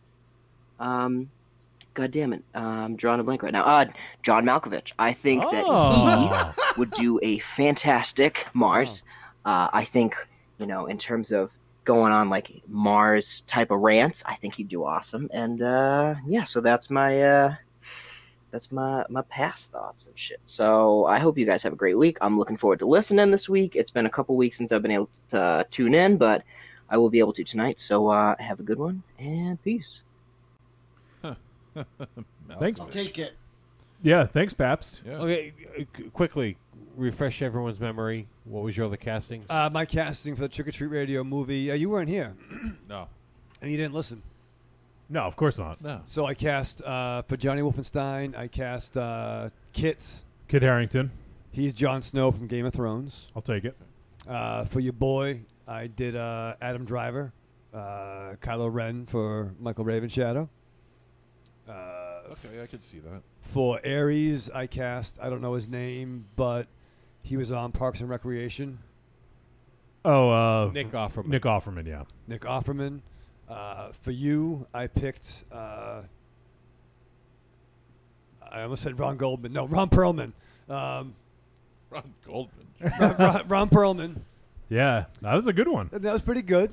Both handsome guys. Yeah, pisses on his hands, you know. Yeah, well, that's for Harvey Weinstein. But I want to see him talk about... Oh, that's fucking awesome. That's pretty fucking... He's not cooler already. And I want to see Ron Perlman talk about Grimlock for all day fucking long. Grimcock. And for Mars, I picked Charlie Day from It's Always Sunny. Always Sunny. It's bad. Bad But choice. no. That was the weakest part of his. Yeah, casting. all the others are good. But so everyone's missing the point, and they're not thinking about... No, we're all thinking. No, I'll let me speak for you.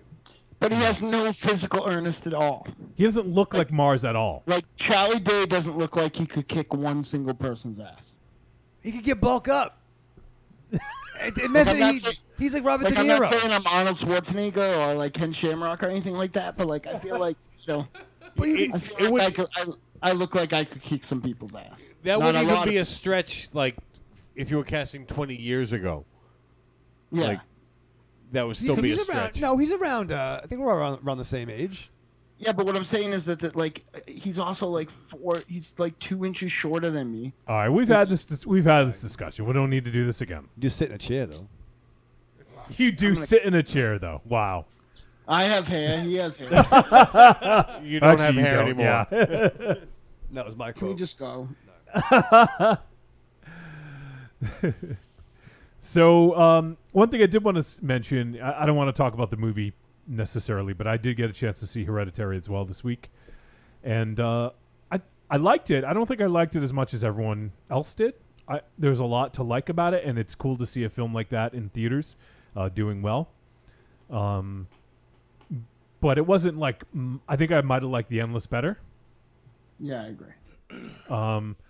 So, but that's just my personal preference. They did a lot of things really well, and there was some cool moments. I don't think it was super spoopy, as some people would say. I don't think so. For me, they're Spoopy? Spoopy sales? I don't think it's spoopy at all. You guys don't know spoopy? Wow, so nuts. It's like fucking doing a podcast with my Grammy. Like the one of my main problems with it is when the movie kicked into high gear, and I know this is a dumb thing, and everybody's making fun of me for it, but like, even though like a zombie movie or a slasher movie, they kind of do the same things, for some reason I'm a little more threadbare, even though it happens less on that type of cinematic supernatural prestidigitation like that happens at the end. You know what I mean? Yeah. Like after wreck and stuff like that, like I'm just like The thing that bugged me was, at the end there is some things that could spook some people, and I get it that sometimes when people get scared, their reaction is to laugh because they don't know how to react. I think me and MZ would know this especially well because we worked in a haunted house. Do you remember the MZ? Like, people would laugh when they were scared because they don't know how, like, it's how they cope with being scared. Yeah, like it's their first real confrontation with like actual fear, and their first instinct is to laugh sometimes. Yeah, some people just, I think they do it to cope with, the fact that they're having the shit scared out of them. But so anyways, there was a scene in Hereditary where there was a couple like teenage girls in the row behind me that just started fucking laughing, and they wouldn't stop, and it was pissing me off. Like, it's a really kind of tense scene, and they're just giggling. And I get it that it was at first it was scary to them, but then it became a little ridiculous because it happened again and it happened again, and they just wouldn't stop, and it was really fucking annoying. I know not everybody can do this, but like I figured out the fucking secret in them. Like, I've been going at Tuesday or Monday at like 10 a.m. Yeah, I can't do that though. I'm fucking alone, and it's like not that I have like I usually like. I always have my phone on vibrate in case like it sucks. One of the things that sucks about my life, I haven't been able to go a whole year without worrying that something was going to happen to somebody. So I've always had to have my fucking phone on. I can't turn it off. So I do leave the theater to check my texts and stuff like that. But like, it dawned on me when I was seeing Hereditary that like I wouldn't have to because I was literally alone. Like, it was me. Like, I went and saw like 4 movies that day. Like, I left it. I got there at 10 in the morning. I left at 8 o'clock at night. And I the only time I ever sat with anybody was the last movie. Like, it's nice. I know not everybody can do it, but it's nice. Well, I used to be able to do all the time. It was fucking amazing when I would build the prints when I was a projectionist. I got to screen them by myself or with you guys coming to join me. Yeah, there's it to yourself. Yeah. There's no better feeling than watching a movie all by yourself. We saw a bunch of movies like that back in the day. Yeah. There's no better feeling. I think you guys could come see any of them. I think I just said, hey, if you guys ever want to come see them, come see them. Yeah, because it was like Thursday night. And like, Thursday night at like 1 or 2 a.m. Yeah. I remember one time we all went to go see the Royal Tenenbaums. Yeah. And we saw an original print of Sonny Chiba, The Bodyguard, I think. Right? That was at the other theater I worked at, but yes, it was. It wasn't that. It was a Sonny Chiba. It was a Sonny Chiba flick. Executioner. Executioner, right? And it was. Yep. No, sorry. Say what you're gonna say first. No, go ahead. It was kind of an offshoot. I found 2 things soupy in Hereditary. 2 things. Spoopy. But the not soupy. Well, no, I was going off soupy sales. Oh, okay. Yeah, I was pandering. Oh. But there was a head banging on something scene. Yes, yeah.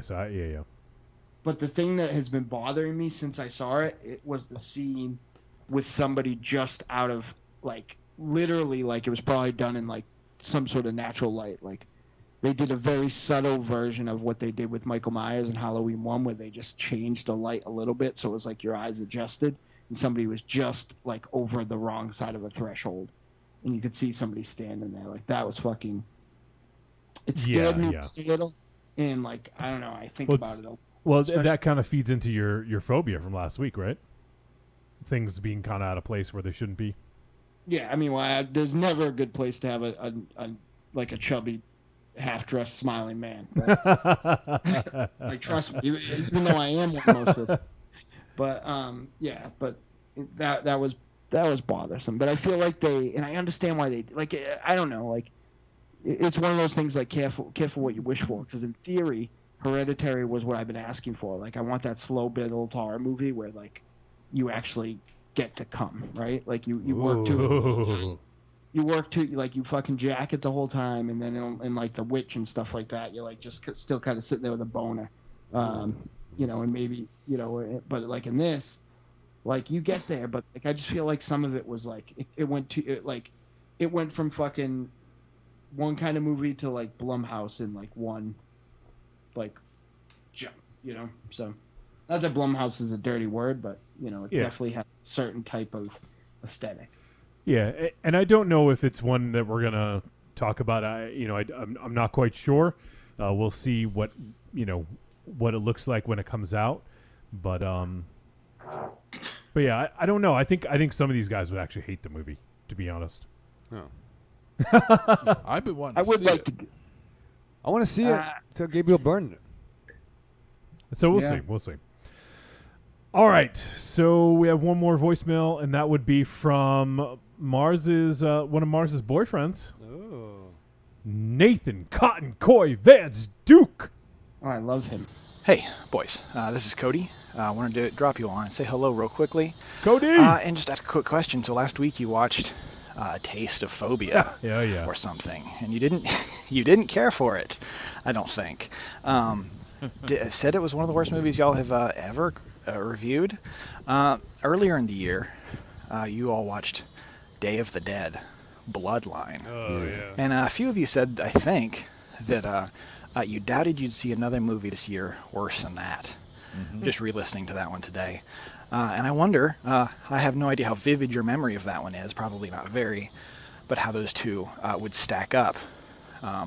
Is it like, which one brings MZ closer to Russian leg sweeping someone into a pile of donkey testicles?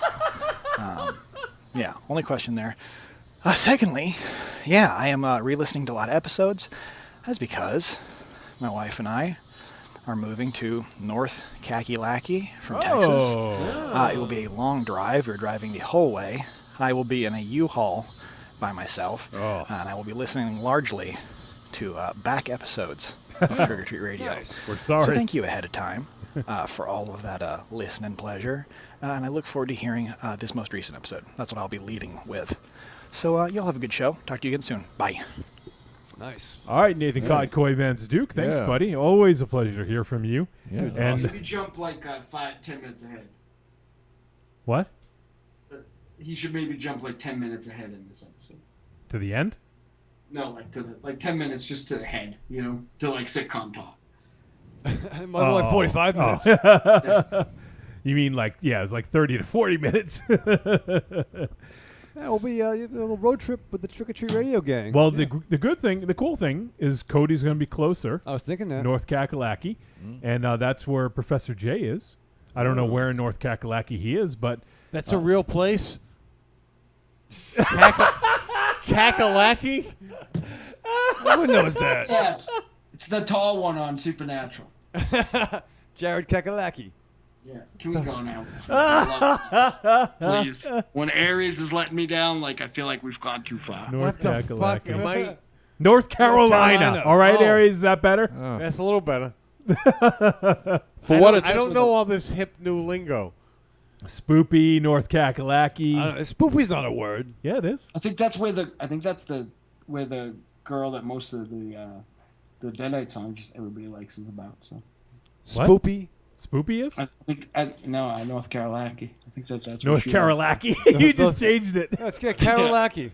She's nice. So Nathan Cotton Vance Duke, if you're anywhere near Charlotte, our boy Professor J does the I think he's still doing the Back Alley film series. Ooh, if not, he's doing screenings. So you can go check some awesome movies if you're anywhere gonna be anywhere near Charlotte. And good luck on your road trip, my friend. Drive safe. I know that U-Haul going alone is a little lonely, but hopefully we'll get you through it if you're going to be listening to us.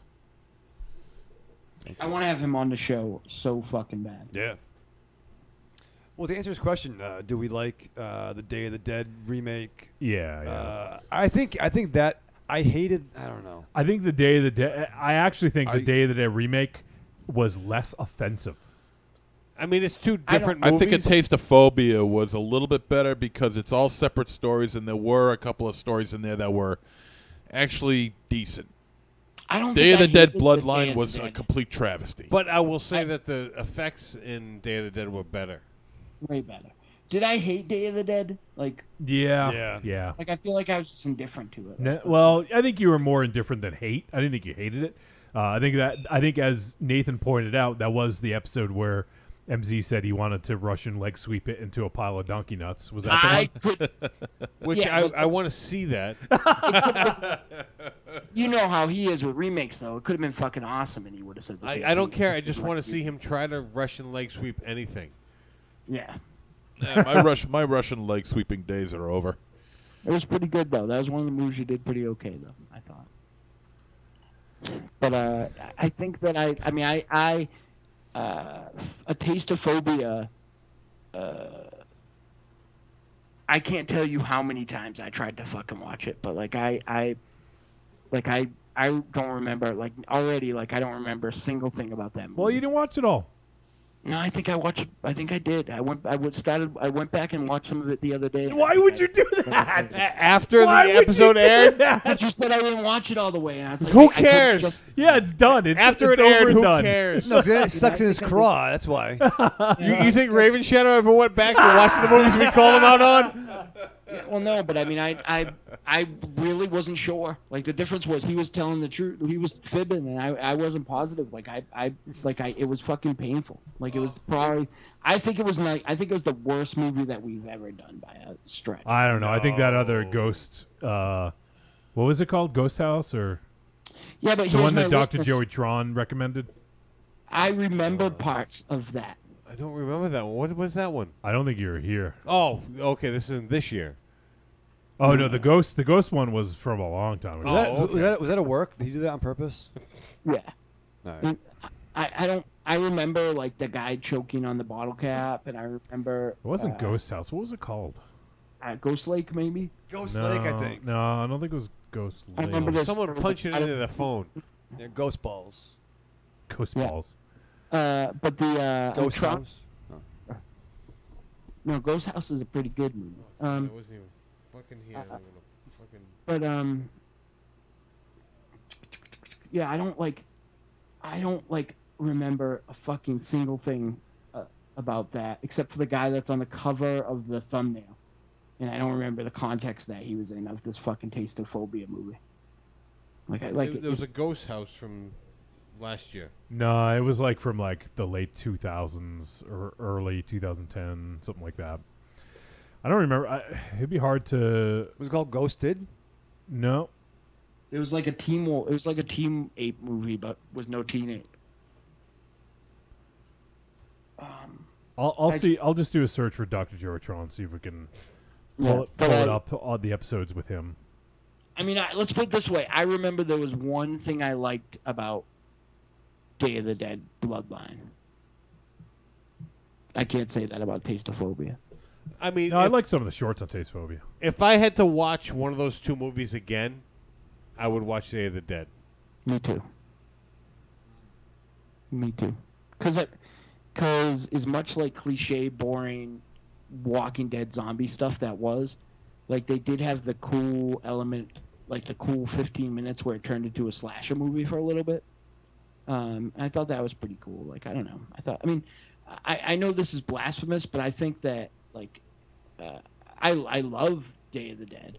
I have 3 different editions of it on Blu-ray, but it's not my favorite zombie movie. Like the stuff that I like about it doesn't have anything to do with the zombies at all. Which It's not a rice cake.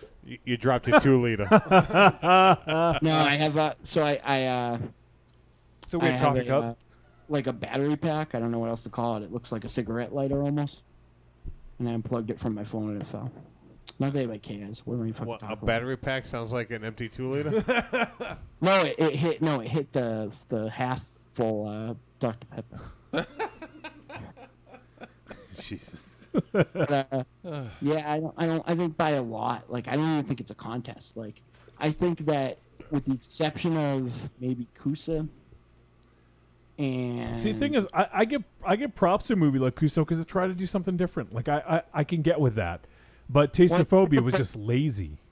I think it's a better movie, but like I don't want to put myself through that same thing as like the one that Tim had us watch. Like I just don't want to put myself through that. Taxidermia.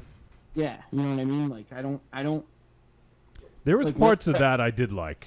One of the earliest confrontations that like Monster Zero and I had, like, and I know that there are people who like this. I don't like film or any sort of art as like an endurance thing. Like I have like a life that gives trials and tribulations. I don't need to sit down and fucking have to power through a movie to like feel like I accomplished something, and so I just don't like films like that like kind of pile on the repulsiveness just for repulsiveness sake. Nah, I can understand that. I mean, like you said, it shouldn't be an endurance test. It should be a time to sit back and just enjoy a flick instead of just putting yourself through a type of torture, you know. Then you feel like you have to dredge through it just to appease other people or just to make yourself feel like you accomplished something, but that's why you don't want to watch the movies. Don't listen to him, man. Well, no, I mean there is something to be said though. If it is you're powering through something, if there is something at the end of that makes it worthwhile. I mean, I'm willing to watch anything if I'm up for watching it. Yeah, you've proved that with your cake farts thing that's going on. Trick. All right, Trick. I found. It was Ghost Games. That's it. Episode 47. Jesus. Wow. Going all the way back. I think there was a tie because there was that one and there was the one with... There's Ghost Game. With Oliver Stone, or who was that? Like Greystone Park, right? It was Oliver Stone's son, I think. Yeah. Like both those were very similar in their Greystone. Not very goodness. And the reason. You know what's funny is one of the guys in Ghost Game is Peter Salela, who was Mike in Resolution and also in The Endless. Really? Yeah, he was in Ghost Game. Oh, jeez. Interesting. I wonder if he's the guy that choked on a bottle can. Oh man, that would be funny. He played Nate in the movie Ghost Game. We're gonna have to start keeping count of how many Peter Salela films we watched. Yeah. Like even a movie like Dear God No, which was something that we all didn't really like. I didn't agree with his aesthetic. There was something there, but in those two movies mentioned, yeah, it's tough. They were kind of like flaccid. It's tough to think of like the worst movie we've seen because MZ, I know how you feel about Dear God No. Would you say that that's one of the worst? That's up there, man. It might be number one. That was tough. He has two more movies. The director, I can't remember his name now, but the guy who did Dear God No, he's got two movies since that. Frankenstein created Bikers, and then Amazon Hotbox is his new one. Is Bikers already been made? Yeah, it's out. Yeah, it's been out. See, I would still see what they do next. It was a Kickstarter. Yeah. And I don't think it's readily available unless you were in on a Kickstarter. So good.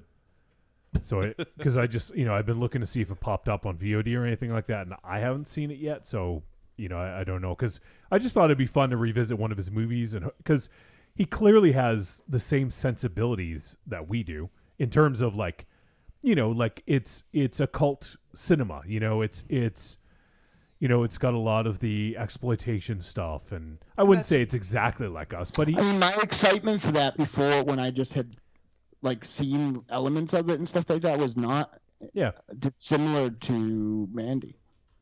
It had a bunch of shit that it was really sounded like it was in my wheelhouse, but. And it was James Bickert is the director.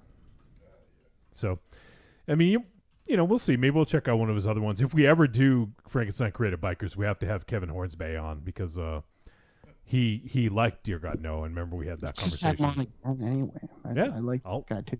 I want to have more guests on. We haven't had any guests on in a while, so I actually attempted to get a guest tonight. I asked 2 different people, and they both weren't able to. So one's got a lot of stuff going on, and the other one had a meeting tonight. So hopefully, actually, one of them we might have in studio soon, though. Someone who doesn't live around here, who may be coming to visit in a couple weeks. So we'll see. Oh, I know who it is. Well, I'm not going to tell the people because it's not definite yet. I'll tell you guys after. But get a prize if I guess it? Yes. Oh, wow. You'll get a Nutter Butter. Oh, I like Nutter Butters. No, you don't. I do. MZ doesn't. Yeah. No. They'll kill him. We'll split them. Give him 2. All right, we got to start to wind things down here.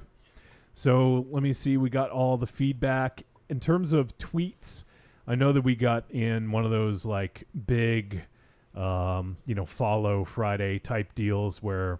Fuck Parasites. That was bad. Parasites? I didn't... Yeah, it wasn't... I had higher hopes for that one, but it definitely didn't live up to it.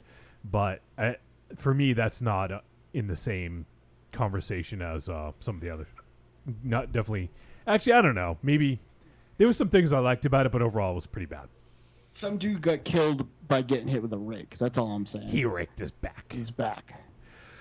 So Patsy the Angry Nerd had tweeted out some of his favorite podcasts, and he said spooky paranormal stuff, and then he tweeted out about Paranormal Punchers and a bunch of others, and then he says funny stuff and movie reviews and included us in that, and then there was Simpsons podcast. So he was just tweeting out, letting people know some good podcasts to listen to. So we appreciate that, Patsy. Oh. And then there was a lot of replies to everyone saying thank you. And I don't remember if I read this a couple weeks ago. Maybe I did. Anyways, it was I think I did actually. I'm going to reread it again because it's awesome. But Myra tweeted at us a couple weeks ago and said, thanks to my favorite podcast, Trick or Treat Radio, for keeping me company on my 5-hour drive to New Jersey. You guys are crazy and silly in episode 306. And 306? Yeah. Maybe all of them. What was 306?